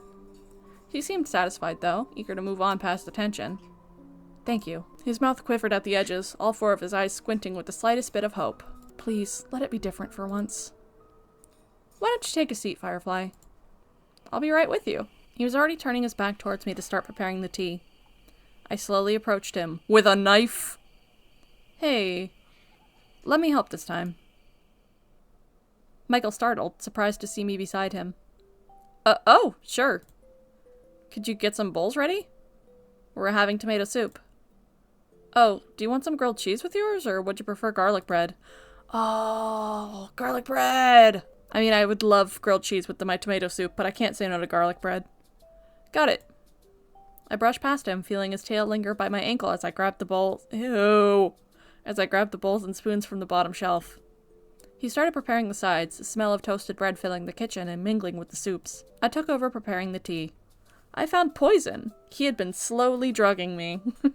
Finally, I ladled the soup from the pot into a larger bowl just as Michael finished flipping the last piece. We settled in for a nice hot dinner. Aw, I love the custom food! It's nice that they have, like, options and stuff. Regardless of how I felt about tomato soup, Michael's turned out rich and creamy with— What? Regardless of how I felt about tomato soup? Do you have strong feelings on tomato soup? What's happening right now? Michael's turned out rich and creamy with an amazing balance of sour and sweet. The fragrant garlic bread added the perfect texture to the meal, practically melting in my mouth with every bite. I think the game dev just really, really wanted to draw food. A simple combination of bread slices, toasty with a buttery garlic spread, dipped in fancy ketchup with had no business being this good. There's still a feeling of stilted awkwardness. Yeah, but the food helped ease us both into a warmer, lighthearted conversation. I didn't realize how hungry I was until I refilled my bowl, Michael watching me with his chin propped in his hand. His own bowl sat empty. Apparently he'd already had his fill. Is tomato soup your favorite? His question was innocent, though his eyes were observing me carefully as I shrugged. I think I'd love anything you cook. Why do you keep saying these things to— Alright. He stilled, taking a second to process what I said. Oh. Well, thank you. No, thank you. You have to stop. Usually I get takeout or microwave dinners. Nothing beats home-cooked food. What's a microwave? I snickered and tried to explain it the best I can. A metal box that heats up food? Sounds like— What's the word in those fantasy books? Magic? Am I using that word right? I laughed lightly. Sometimes science is just like that. We talked about other kitchen appliances off the top of my head, slowly branching out to other human inventions. He seemed even more interested. I've never understood how, technology worked. I pulled out my phone and let him fiddle with it, though with the battery dead, there's not much I could show. He was clearly disappointed. It's about as useful as a brick. For now. Otherwise, I'd have a whole network of information in my hands. His eyes lit up. Like a library? And you can access it at any time as long as the bat eerie is alive? And as long as I have an internet connection. Right. Internet. I didn't know you could do that. I just see people staring at them all the time. It seemed boring. He looked at my phone again, a look of wonder on his face. Having a whole library in your hands. Everyone must be really smart then. Yeah, you'd think. Well, not everyone uses it like a library. More like a messaging hub? Or a source of content consumption? His ear flicked as he stared at me with a blank smile. Consumption? He got the consumption. You can eat it? Yeah, he has no clue what I'm talking about. How do I explain to him the very concept of Web 2.0? I cleared my throat, deciding that I simply won't. Maybe I can show you what I mean someday. His eyes brightened, seeming to like that idea a lot. You mean that? I can have some? Yeah. I think it's about time you start getting a little more modern around here, no offense. That's a little offensive. Imagine what you could do with a generator. His smile widened just a tad, though there's still a cluelessness to his face that was just a little endearing. Generator? I laughed and reached out to pat his hand, a gesture that made his smile wobble. Stop touching him! Like I said, I'll show you someday. A loud thwack sounded against the floorboards, followed by rhythmic thudding. I leaned over to see the tip of his tail wagging back and forth, the tip of it slapping against the floor almost comically. So what are you, a dog or a cat? Michael looked flustered as he laughed softly, pulling his hand back to rub his neck. Sorry. He looked like he had more to say, but exhaled heavily, gathering himself before tilting his chin towards my empty bowl. Are you done? I nodded as he stood and collected our dirty dishes, heading towards the sink to wash them. I followed close behind, carrying the mugs. We made quick work of the dishes, heading back to the living room to relax. Michael headed to his basket of knitting materials, his movements routine. I wasn't sure what to do with myself. No phone? May as well die. Now that food was no longer a distraction, I felt uneasy again, glancing around the room and staring at the window. Michael was eyeing me as he grabbed the stool and dragged it to the center of the room. Is there something outside? His question sounded innocent, but it had a sense of wariness to it. I shook my head quickly. Nothing, I was just... Something catches my eye from out of the bed, glinting like a knife. Tilting my head lower, I could see it was a tin container the size of a shoebox. What's that? Michael looked up. Hmm? Under your bed. A panicked look came across his face. It's just a bunch of human teeth and hair that I took from all the women I've murdered. That thing? Just some emergency supplies. Yeah, nothing too special. I had an inkling he was being dishonest again, but I figured I'd leave it for another day. Why are you so stupid? I see. Michael watched me for a moment or two before clearing his throat. Hey, Firefly? I've been meaning to ask. Can I call you Firefly? I've just been doing that. It's kind of weird that I gave you that pet name, but whatever. Do you remember what you said at the river? The river? Oh, where I tripped. I pursed my lips in thought. Not really. Everything feels fuzzy to me. He seemed disappointed. Oh, not even a little? Well, you basically, like, drug/hypnotized or whatever, so that's not really my fault that I forgot. I shook my head. Why, did I say something stupid? Just some things. It made me happy. Oh god, I think I did say something stupid. Sorry, that was just really funny. Oh, you said something that was nice. Wow, that is really dumb, isn't it? Before I could ask about it, he'd already gestured towards the bed. Well, you should get some sleep, Firefly. Want to wake up nice and early to find Blue, right? The idea of looking for my cat once more made me wilt. You really think we'll find him? Michael looked on edge, pocketing his hands. It doesn't hurt to try. That's not an answer. But it does hurt to hope. His face twitched. Well, His ears flattened as he thought of something to say, clearly struggling. He finally opened his mouth to respond, his words slow and careful. I'm here for you. You're not my cat. Thank you, Michael. He nodded, a strange mixture of polite happiness and hidden anxiety playing across his face. He's probably not used to another person sticking around this long, let alone someone going through a loss he could care less about. Maybe I've been enough of a burden to him. No, he's clearly obsessed. Actually, can you just send me home? His brows raised, his posture straightening in surprise. Are you sure? But what about Blue? Don't you want to see if you can find him? I'm sure. A look of apprehension crossed his face. But it's so soon. Blue could be out there. We can still try. Michael, please. I can't think about him right now. I just want to go home. He fidgeted with the sleeves of his cardigan. But He looked like he had so much more to say, but whatever turmoil going on in his head was quickly swept behind a reassuring smile. That's not reassuring. It looks strained. Looks like he has gas. Okay. Get some sleep, Firefly. You've been through a lot. He went to collect his blankets again, already arranging them into a nest like the night before. The words left my mouth before I could think twice. I can trust you, right? Why on earth would you say that? A flicker of surprise crossed Michael's face. Of course you could trust me. He didn't say anything else, as if that one line should be enough to convince me. And honestly, it was too late to start an interrogation that's only going to end up in me feeling guilty for upsetting him. This seems like a really healthy relationship you guys have here.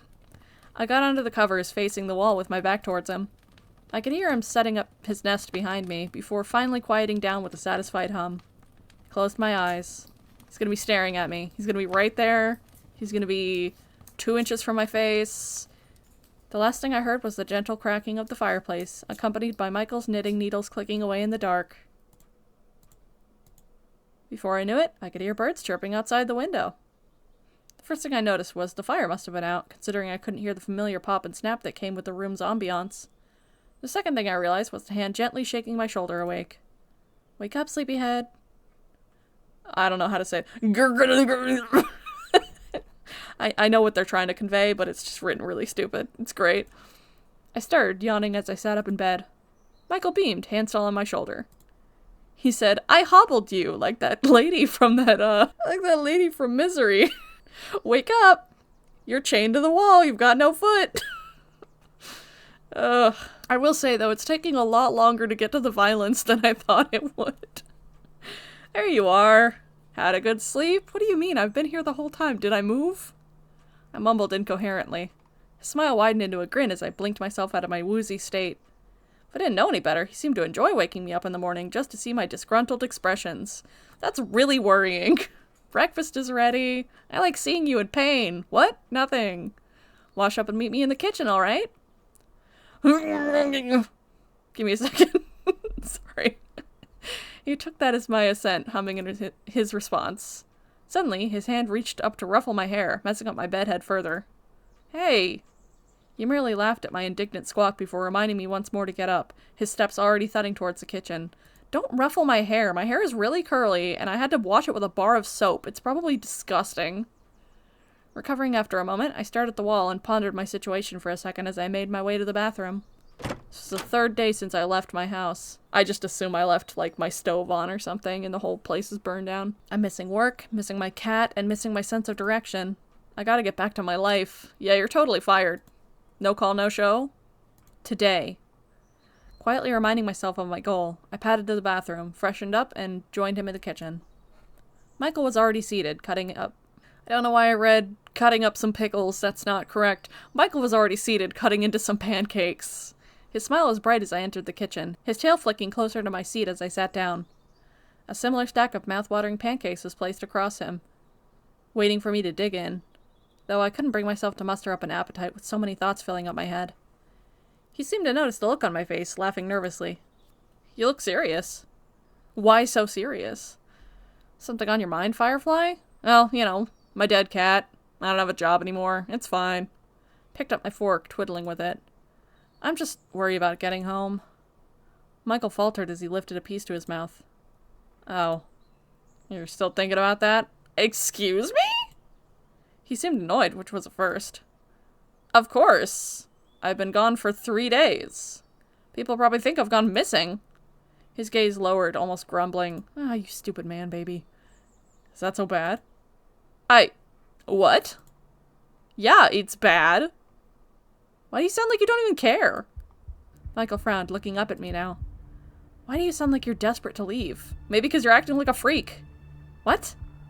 It's all you ever think about. Are you not happy here? Is it not enough? I sighed, rubbing my fingers over my eyes. Girl, run! Stab him! Michael, we've gone over this. I've said it once, and I'll say it again. You've done so much for me already, but I can't keep pretending like everything's okay here. I want to go home.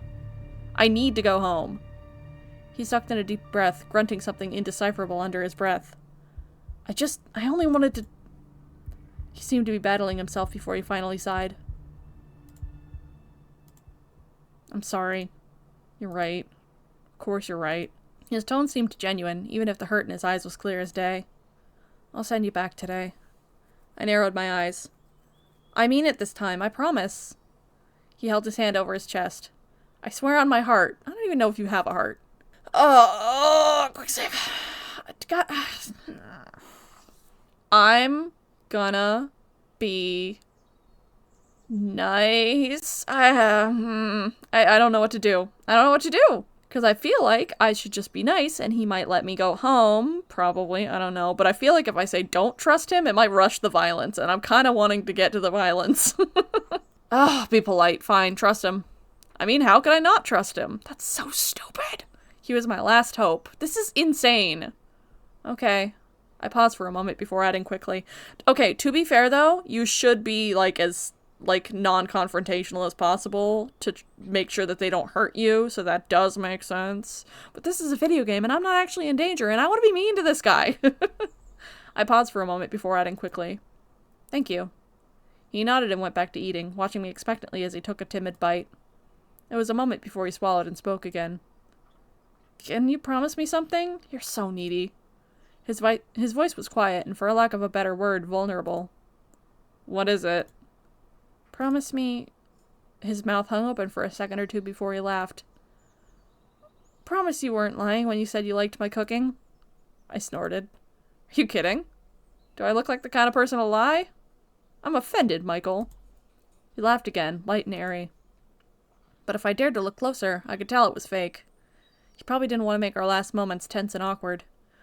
The least I could do was meet him halfway. Sure. Before long, we found ourselves walking down another path from Michael's. The route was different today, probably because he didn't have any detours in mind. We walked in silence for a while. The only thing accompanying us were the sounds of nature and our footsteps. I couldn't tell what Michael was thinking. I knew he wasn't the talkative type unless spoken to, but right now he seemed eerily quiet. He was planning my murder. His back was tense, eyes looking nowhere but forward. My voice was itching to say something. Anything. But it felt like the both of us had some thoughts to digest, despite it being easier to just say it out loud. Still, the silence was getting unbearable. So, we both halted in our steps at the sound of rustling, Michael's ear perking in that direction. What was that?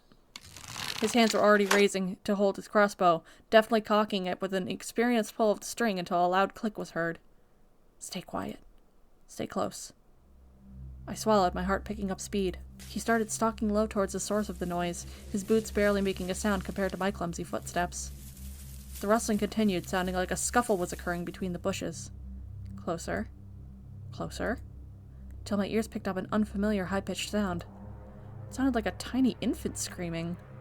As morbid as that was, Michael actually relaxed as he recognized it. His steps hastened silently towards the source, crossbow lowering until we came across what exactly it was that caused the disturbance. A rabbit. No! A baby! Its small, delicate foot snagged in an old, rusted trap. Its little body trembled as it breathed fast and shallow, no doubt scared out of its mind. Aww. And then Michael bit its neck and killed it. Michael regarded it empathetically before unloading his crossbow, disturbed by the caught rabbit, but at the same time relieved at the absence of a threat. Just a rabbit. Sweeping his crossbow behind his back and out of sight, he looked at it for another moment before looking up towards me. Let's keep going, then. My mouth dropped in shock. And leave that poor thing behind? Well, I mean, that's probably his dinner. Who do you think set the trap? He raised a brow, confused at my bewilderment. Yes? But it's gonna die. His face twisted into confusion. That's generally what happens to prey animals, yes? He was so nonchalant about it, I had to keep my emotions in check. We can't do that. Look at it. His expression was understanding, if a little annoyed. I am. Someone left a trap. A rabbit gets caught in it. That's how it works. What do you want me to do? Set it free? Obviously? He was frowning now. I can't. If someone is nearby, they'll be suspicious how their catch got free. Does that matter? Animals escape traps all the time. The poor thing is suffering. Paige, I know you're smarter than this. I will punch you right in the throat. If it doesn't die today, it'll die tomorrow. To a trap, to a fox, to a hunter. Probably won't even survive long with its injured foot if we set it free. You're prolonging the inevitable. Well, why don't I just kill you right now then, huh, Michael? Can't you put it out of its misery then? That's mean. He hesitated. Do you really want me to do that? No. But even then, we don't know if anyone's coming back for it. The thing looks so old. He sighed impatiently, looking stubborn in his decision. That's the point of a trap. It's to keep things right where they are until you come back. The way he said it rubbed me the wrong way. He's being sadistic. What kind of cold-hearted person says that? I could hardly believe how needlessly callous he was being. For someone so sweet with his hens, he was so indifferent about the poor rabbit shaking at our feet. I looked down at it once more, my heart breaking as it started to squeak. Michael. Please. My heart was torn as the rabbit helplessly kicked its feet, its cries weakening. Okay, listen, if it was me, I would be on the ground trying to pry the thing loose. Like, I'm not gonna argue with this stupid man. Why is it up to him to free it? I'm doing it myself. For a moment I imagined Blue being caught in a trap just like this one, left to starve and die when someone could have been there to help him. Also, prediction time. Maybe he set a trap and my cat died in one of his traps. That would be very interesting. Though I do think that my cat definitely died in the mushrooms that I should have died in. But, you know. Multiple predictions here. We've got options. No, we can't leave it like this. Please, Michael. Stop talking. Do it yourself. His harsh gaze started to soften at my plea. Does it matter that much to you, Firefly? Don't call me pet names right now, you freak. I nodded quickly without hesitation. Please. It'll be the last time I ever ask for anything, 'cause I'll be dead soon. He paused for another moment before shaking his head with a defeated sigh. Somehow I doubt it's the last time. Well, if you're so annoyed with me... There was a smile in his voice, though. But, alright. I'll do it for you. Do it for me! Stand back. I'll have to pry it open. I could have done this myself. My gratitude was clear on my face as he pulled out a deadly-looking hunting knife from his pocket, kneeling down next to the rabbit. He started hacking at its foot. The terrified creature started to writhe all over again at the sign of a looming threat, Michael grunting as he held it down firmly with one hand. It started to fall still under his hold, relaxing completely with its foot hanging limp. Huh. Sure had a way with animals. Yep, I don't think that's what's happening right there. I backed away to give him space, not wanting to distract him. As he was working to free the rabbit, I looked around to take in my surroundings. And then I started running! The trees felt somewhat familiar, a flash of memory playing in my mind. Casting one last glance towards Michael's back, I wandered a bit further away, making sure to stay within earshot. It took a few steps before I came across a familiar sight. Oh! It was a circle of mushrooms from the other day. I recalled that Blue was definitely here. I hesitated at the edge of it, a sourceless sense of fear suddenly coursing through me as I stared at it. Had it grown bigger? The longer I stood there, the more the fear dissipated, my limbs tingling pleasantly and urging me forward. Before I realized it, my foot was already lifting to approach it. Closer. Closer. Staring at it, a fuzzy haze creeped over my mind. My face was warm. I found myself smiling at the oddly comforting familiarity. Like recalling a fond memory, like greeting an old friend. Don't touch it! I knelt down to inspect the growth, reaching out to brush my hand on one of the mushroom caps, when someone yanked my wrist back. What? Don't! Huh? Don't touch those. I looked up to see Michael looming— Oh, that scared me, his eyes are moving. I looked up to see Michael looming over me, gaze sharp and irises shaped like thin slivers. You have a terrible habit of wandering off, don't you? I gulped. How's the rabbit? Is it safe? His eyes narrowed as I failed to change the subject. It's free, like you asked. Don't touch those. Michael squeezed my wrist before letting go. I rubbed my wrist. It didn't hurt, but his grip had intent. Why? What's wrong with them? Nothing. Alright, well, obviously not. Just don't touch them. I just thought it looked pretty, that's all. Did you, though? I shook my head, feeling disoriented as my mind flickered between thoughts rapidly like a broken radio station. Michael snapped his fingers for my attention. Look at me, Firefly. His voice was snippy and irritated. Isn't he always snippy and irritated? I blinked rapidly to ground myself, scratching my head as I tried to gather my thoughts. Talk to me. Say anything. Some people think they're magic. Yeah, that's a pretty common belief with mushroom rings, isn't it? I hung on to that thought. Keep going. Like, related to fae folk, you know? It's why they're called fairy rings, or a fairy circle. Michael squinted before easing, his demeanor just a little less tense compared to before. They do look like they could summon a portal at any moment and whisk you away. I looked over at Michael, expecting him to look amused. Instead, he was glaring at the ground, as if the mushrooms were the most vile thing he'd ever seen. No. It's more of an invasive species than anything else. I followed his gaze towards the harmless circle of fungus. They are? Should we do something about it? He blinked as if coming out of a daze. No. Sorry, just, a thought that slipped out. He pinched his nose bridge, his normally soft voice a tired grumble. Normally I'd leave them alone to do their business, but having you here... Anyways, just don't touch it, okay? He was being far too uptight about something as trivial as a circle of mushrooms. Feels like there's more to it than that. His sigh was exasperated. They just grew in my part of the forest is all. They make me uncomfortable. It definitely felt like Michael wanted to use a stronger word than uncomfortable, a barely concealed growl between his teeth. Why? I thought you liked mushrooms. Michael's ears flattened. Not these ones. They're not even real mushrooms. They're not? No. He seemed to hesitate before blurting. They just happen to mimic mushrooms. Oh. Never heard of something like that.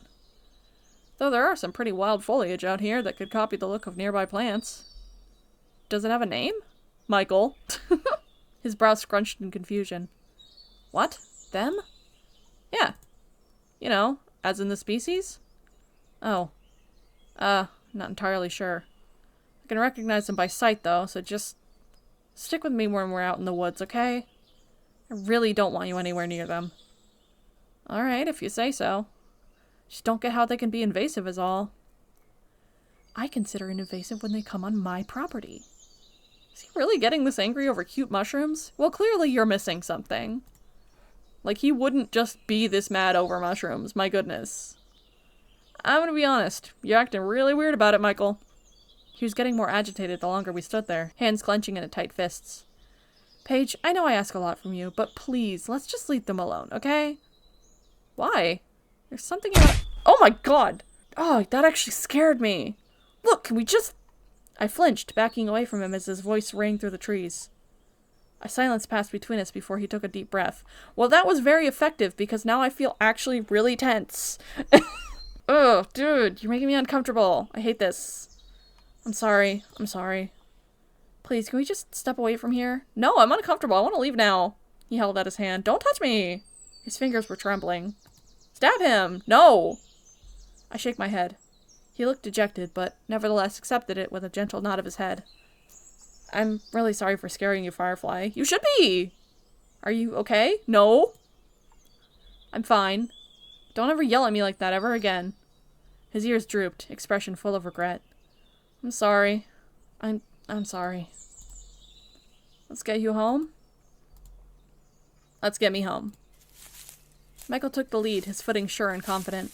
He must have noticed my unsteady gait beside him, as he subtly veered towards a clearer path I could easily follow. I didn't verbalize it, but I was definitely grateful for that.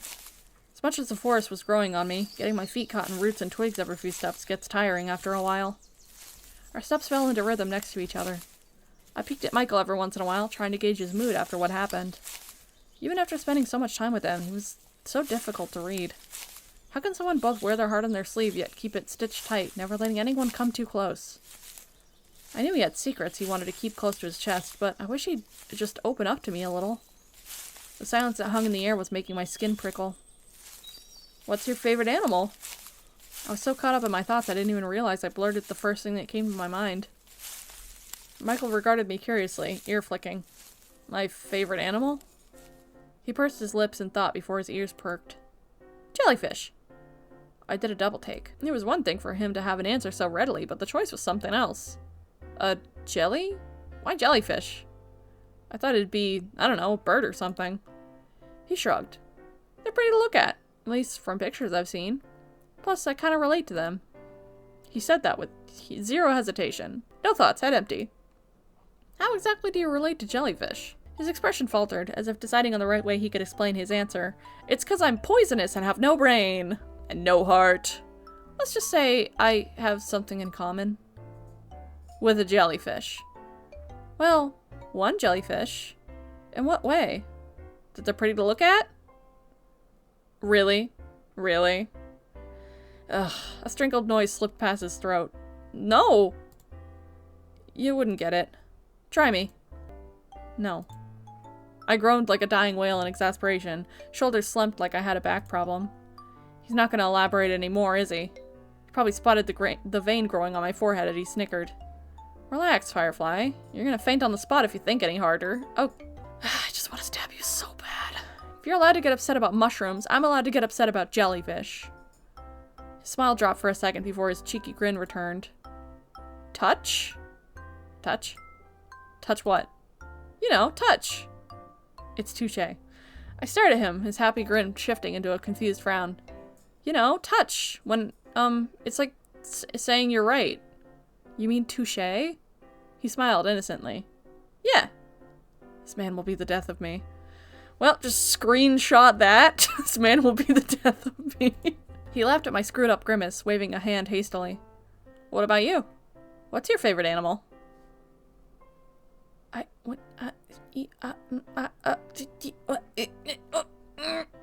Okay, so I love cats very much, but I love birds, but chickens are not my favorite birds. I'm gonna go cats. Also, not your chickens, because then he's gonna be like, oh my god, she loves my chickens so much. We're meant to be together. He snorted, a fond smile on his lips. You know what? I don't even know why I bothered asking. Of course it's cats. What do you have against cats? Red flag. What's that supposed to mean? He gave me a look. You know what I mean. No, I don't. Say it out loud, and then I'll stab you. Yeah, I know what you mean. He pretty much giggled in response. We continued with idle chatter after that. I didn't even know how much time had passed as the trees slowly thinned out, the sounds of nature muffling as the canopy started to grow scarce. Suddenly, I heard the soft yet familiar rumble of a car in the distance. Am I gonna make it out of this alive? I almost didn't pick up on it, fully immersed in whatever Michael was rambling about. Something about the life cycle of a topsy-turvy Dorney or whatever he called it. Oh, had we really walked that far already? I left Michael's side and rushed forward. He made a sound of surprise, but followed suit. I neared the edge of the forest just as another car drove past. I recognized my street instantly. Don't let him know which house is yours. Breaking into a light jog, I almost missed Michael calling for my name as I run down the road. There! My house was visible from where I stood by the street. I was breathing heavily by the time Michael approached my side, the man barely making a sound as I took in the sight. Oh, I missed this. I turned to thank Michael, only to startle when a bundled stranger took his place. Ah! Sorry. People about. I couldn't see anyone around, but I guess he was right to be safe. This is adorable. I love this outfit. I guess this was his version of a disguise. If I were to pass him on the street, I don't think I would have bothered to look twice. I shuffled my feet, feeling awkward now about my previous apprehension. I might have had my doubts about him, but maybe I was wrong after all. I still think he was gonna kill me. He did get me home, despite everything. I mean, I'd want to say thank you to your face, but I'll settle for this, I guess. His chuckle was muffled underneath the scarf. He pulled it down so he could speak properly. Did I scare you? Well, for a lot of reasons, but sure. I got distracted. Michael's eyes squinted from where I could see them. And I wonder how you don't get lost every 20 steps. Hey! He laughed at my offended tone. Better not go back in there, got it? Not always going to be around to find you. Who says I need you around to find me? Almost instantly, his eyes hardened under his sunglasses. I'm serious. Don't go wandering in these woods again. Or I might have to start taking drastic measures to make sure you stay put right where you are. Alright, he's gonna trap me with a... He's gonna hobble my leg! he's gonna hobble me at the knee! I sputtered indignantly. What do you mean indignantly? Don't... Oh my god, I hate that she's throwing a little tantrum right now. Like, that's clearly a threat. I'll wander where I please. He's gonna hobble you. Sure. He looked over my shoulder towards my house. So that's where you live, huh? No. No. Looks cozy. I wasn't sure if he was being genuine, considering he lived in the wooden back ends of the middle of nowhere. Suddenly, I perked up with a thought. A small part of me couldn't... Don't bring him to your house. A small part of me couldn't help insisting it was a bad idea, but I was too curious not to ask. Do you want to come by? No. His eyes darted towards me, shock evident on his face. Me? To your home? Yeah, I know. I'm also shocked. Ugh, this MC's so stupid. I nodded. He froze completely. For a second, I thought he'd stopped breathing. I'd love to. Sudden barking and a shout startled us both, my body jerking forward as his arm yanked me close. I heard a soft rustle as his sunglasses fell to the grass from the sudden motion, his hastily worn beanie shaken off his head. How much was he throwing himself around? Looking up, it was just my neighbor calling out to their dog. Oh, looks like Vita's back from college. I paused, feeling his grip tighten. I looked down at his hand on my shoulder before glancing up at him. Michael. He snapped back to the present, his hand releasing me quickly. Sorry. He looked towards my neighbor and their dog for another moment before turning back to me. I don't think it's a good idea for me to go with you. I don't want to be seen. Even though I didn't fully trust him, I still felt disappointed at his rejection. I deflated just a little. But you have your disguise, don't you? He shook his head insistently. I can't risk it. It's better this way. He spoke with a finality that was starting to become familiar. If he wasn't willing, fine. At least I was. Before I could pick up his accessories, I gently grabbed his wrist. Though I couldn't help feeling like he had one too many secrets to keep, it wouldn't hurt to get to know him more and figure them out. No, I feel like it would hurt, but fine. Then can I come visit you instead? What? I huffed impatiently. If you won't come to mine, then I'll go to yours. Once again, he was rendered speechless. Why would you ever want to see me again?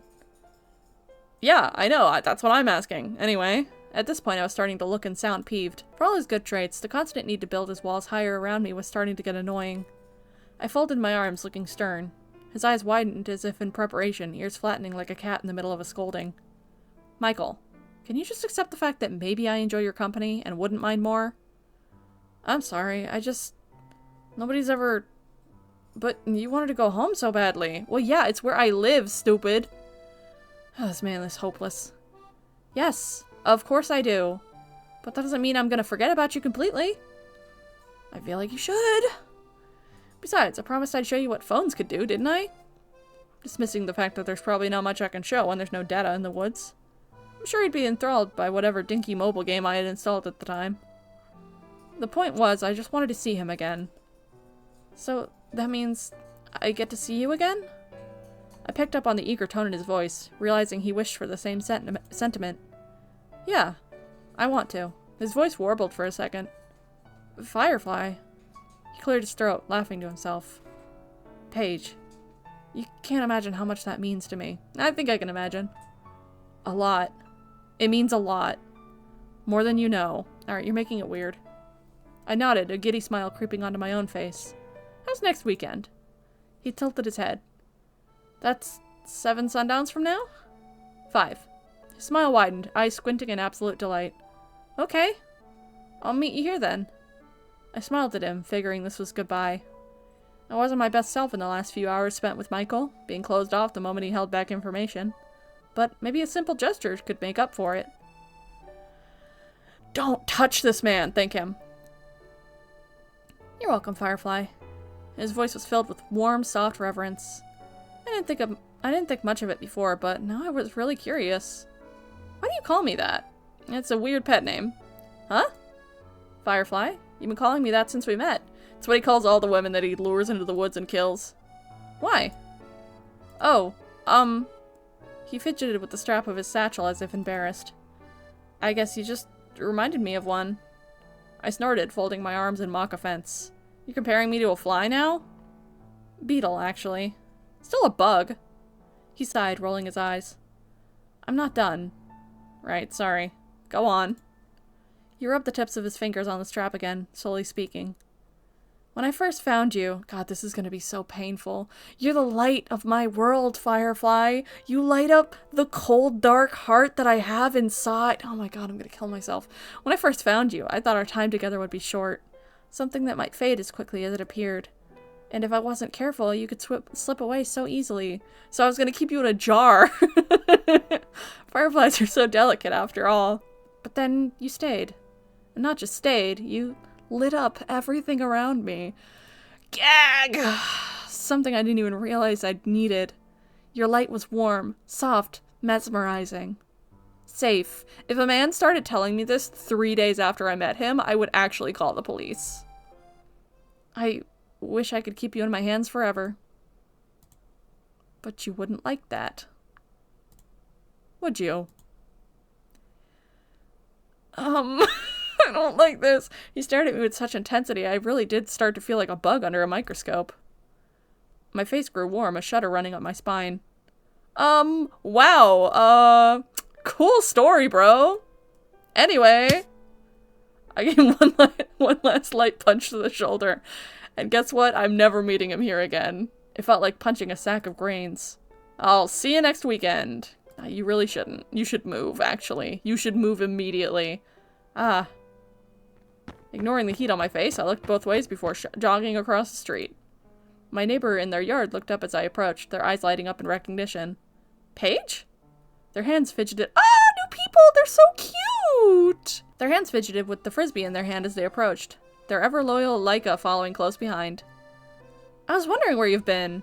I dropped by to give you some cake over the weekend, but you weren't home, and you didn't answer your phone, and your packages were piling up at the door, and I held my hands up at a placating gesture. Vita, I'm fine! At our feet, Laika was dutifully pawing at their elbow to calm them down. Their mouths stopped midway through another sentence, blinking rapidly. Ah, sorry.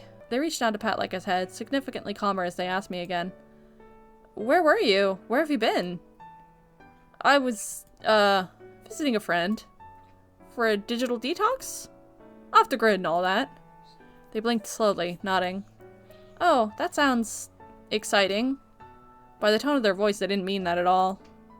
Oh, what about Blue? Did you manage to find him? That's a sore subject, Vita, let's not. My mood instantly dropped. No. That's why I went away in the first place, you could say. It took a few seconds for Vita to understand what I meant. Oh, I'm sorry. It's fine. They straightened, a flash of empathy on their face before they smiled. Well, Laika and I are around for the semester break if you need anything. We should do a movie night. Maybe that'll lift your spirits. I found this really good one I think you'd like. I did some research and I feel like it's right up your alley. Leica and I could take a quick drive to the store, so just let us know when you're up for it. I can get your favorite snacks and stuff. Leica gave a happy bark at the familiar word. Snacks! A fond smile quirked at my lips. Thank you, Vita. I'll bring the orange soda. Their expression lit up happily. Take care! I bid them both goodbye to walk up my driveway. I love them, by the way. I love Vita so much. Vita and their dog. They're the coolest. They're so much nicer than that freak who was threatening me and yelling at me and hurting me. So much nicer. Once I got to my door, I had an urge to turn around one last time. I was surprised. Oh my dear Lord, stop! I was surprised to see Michael still standing by the forest edge, shadowed by the trees. Our eyes made contact, his own a fierce, piercing yellow shining against the shade. I gave him a big wave. It took a moment, but he waved back. Smiling to myself, I unlocked the front door and let myself inside. He is going to be peering through your windows. It was surreal standing in my doorway again. I felt like Alice, who just woke up at the end of the book, feeling like I'd dreamed of Wonderland. I tossed my keys in my backpack by the hall carelessly before plugging in my phone into the charger. I dreaded playing catch-up with the people who might have tried to reach me during my absence. Work, family, friends. I groaned aloud, flopping onto the living room couch. Well, at least I had this weekend to look forward to. No! That's all from day 3 of Mushroom Oasis demo! What do you mean? More updates coming in the future? Oh, that's so nice! Tell me what you think of the game! Any support feedback is highly appreciated. Hey, so feedback from me? Not enough violence. Can I please stab him in the neck with knitting needles? That's what I want. Thank you for playing! Oh, that was so nice! You know, okay, hold on. I'm just curious as to where this would go if I didn't trust him and I was a little meaner to him. That's all I'm saying. Okay, we're back here. Don't trust him. My eyes narrowed just a tad. Could I really trust his word? No. Did I have another choice? No. Will you tell me what happened yesterday at the river? The river? I already told you what happened at the river. His voice sounded strained at the end. So that's it then. You're just gonna send me home? He nodded. Okay. I paused for a moment before adding quickly. Thank you. He nodded and went back to eating, watching me expectantly as he took a timid bite. It was a moment before he swallowed and spoke again. Alright, so I guess... I mean, I'm gonna look it up. I feel like there should have been more violence. Okay, so I did look it up, and there are multiple bad endings that you can get. Spoilers, if you guys don't want to know, but you can stab him. You can stab him with the knitting needles. The way it is, though, it's so upsetting because it's like, you don't stab him because he's being a freak. You stab him because you see that he has a tail and multiple eyes, and you get all freaked out, and you're like, oh my god, you're a monster, and then he's like, whoa, whoa, whoa, calm down, it's okay, and then you stab him through the heart and you die. I mean, he dies. Like, that's really messed up. That's horrible. Why on earth would that happen? Anyway, I wanted to stab him with knitting needles for being a freak. Oh, and there's also another ending where he ends up, like, hypnotizing you so that you think that you live with him forever and that you've never had a cat or a job or anything. So that's about where I thought that was gonna end up. You know, I just wish I could have stabbed him myself for a reasonable reason, you know? But I definitely will be looking into this game as it comes out with, like, chapter 3? Chapter 4? Something like that. It was really awesome, though. It was way longer than I thought it was gonna be. I put it on that short game, and I think it's, like, this whole recording's, like, 2 hours or something like that. But let me know if you guys enjoyed. If you want more visual novels, I have so many visual novels that I've never even touched. I just think they're funny, you know?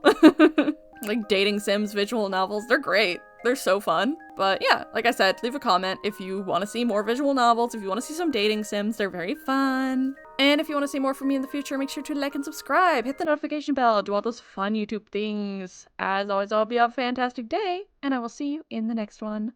Bye!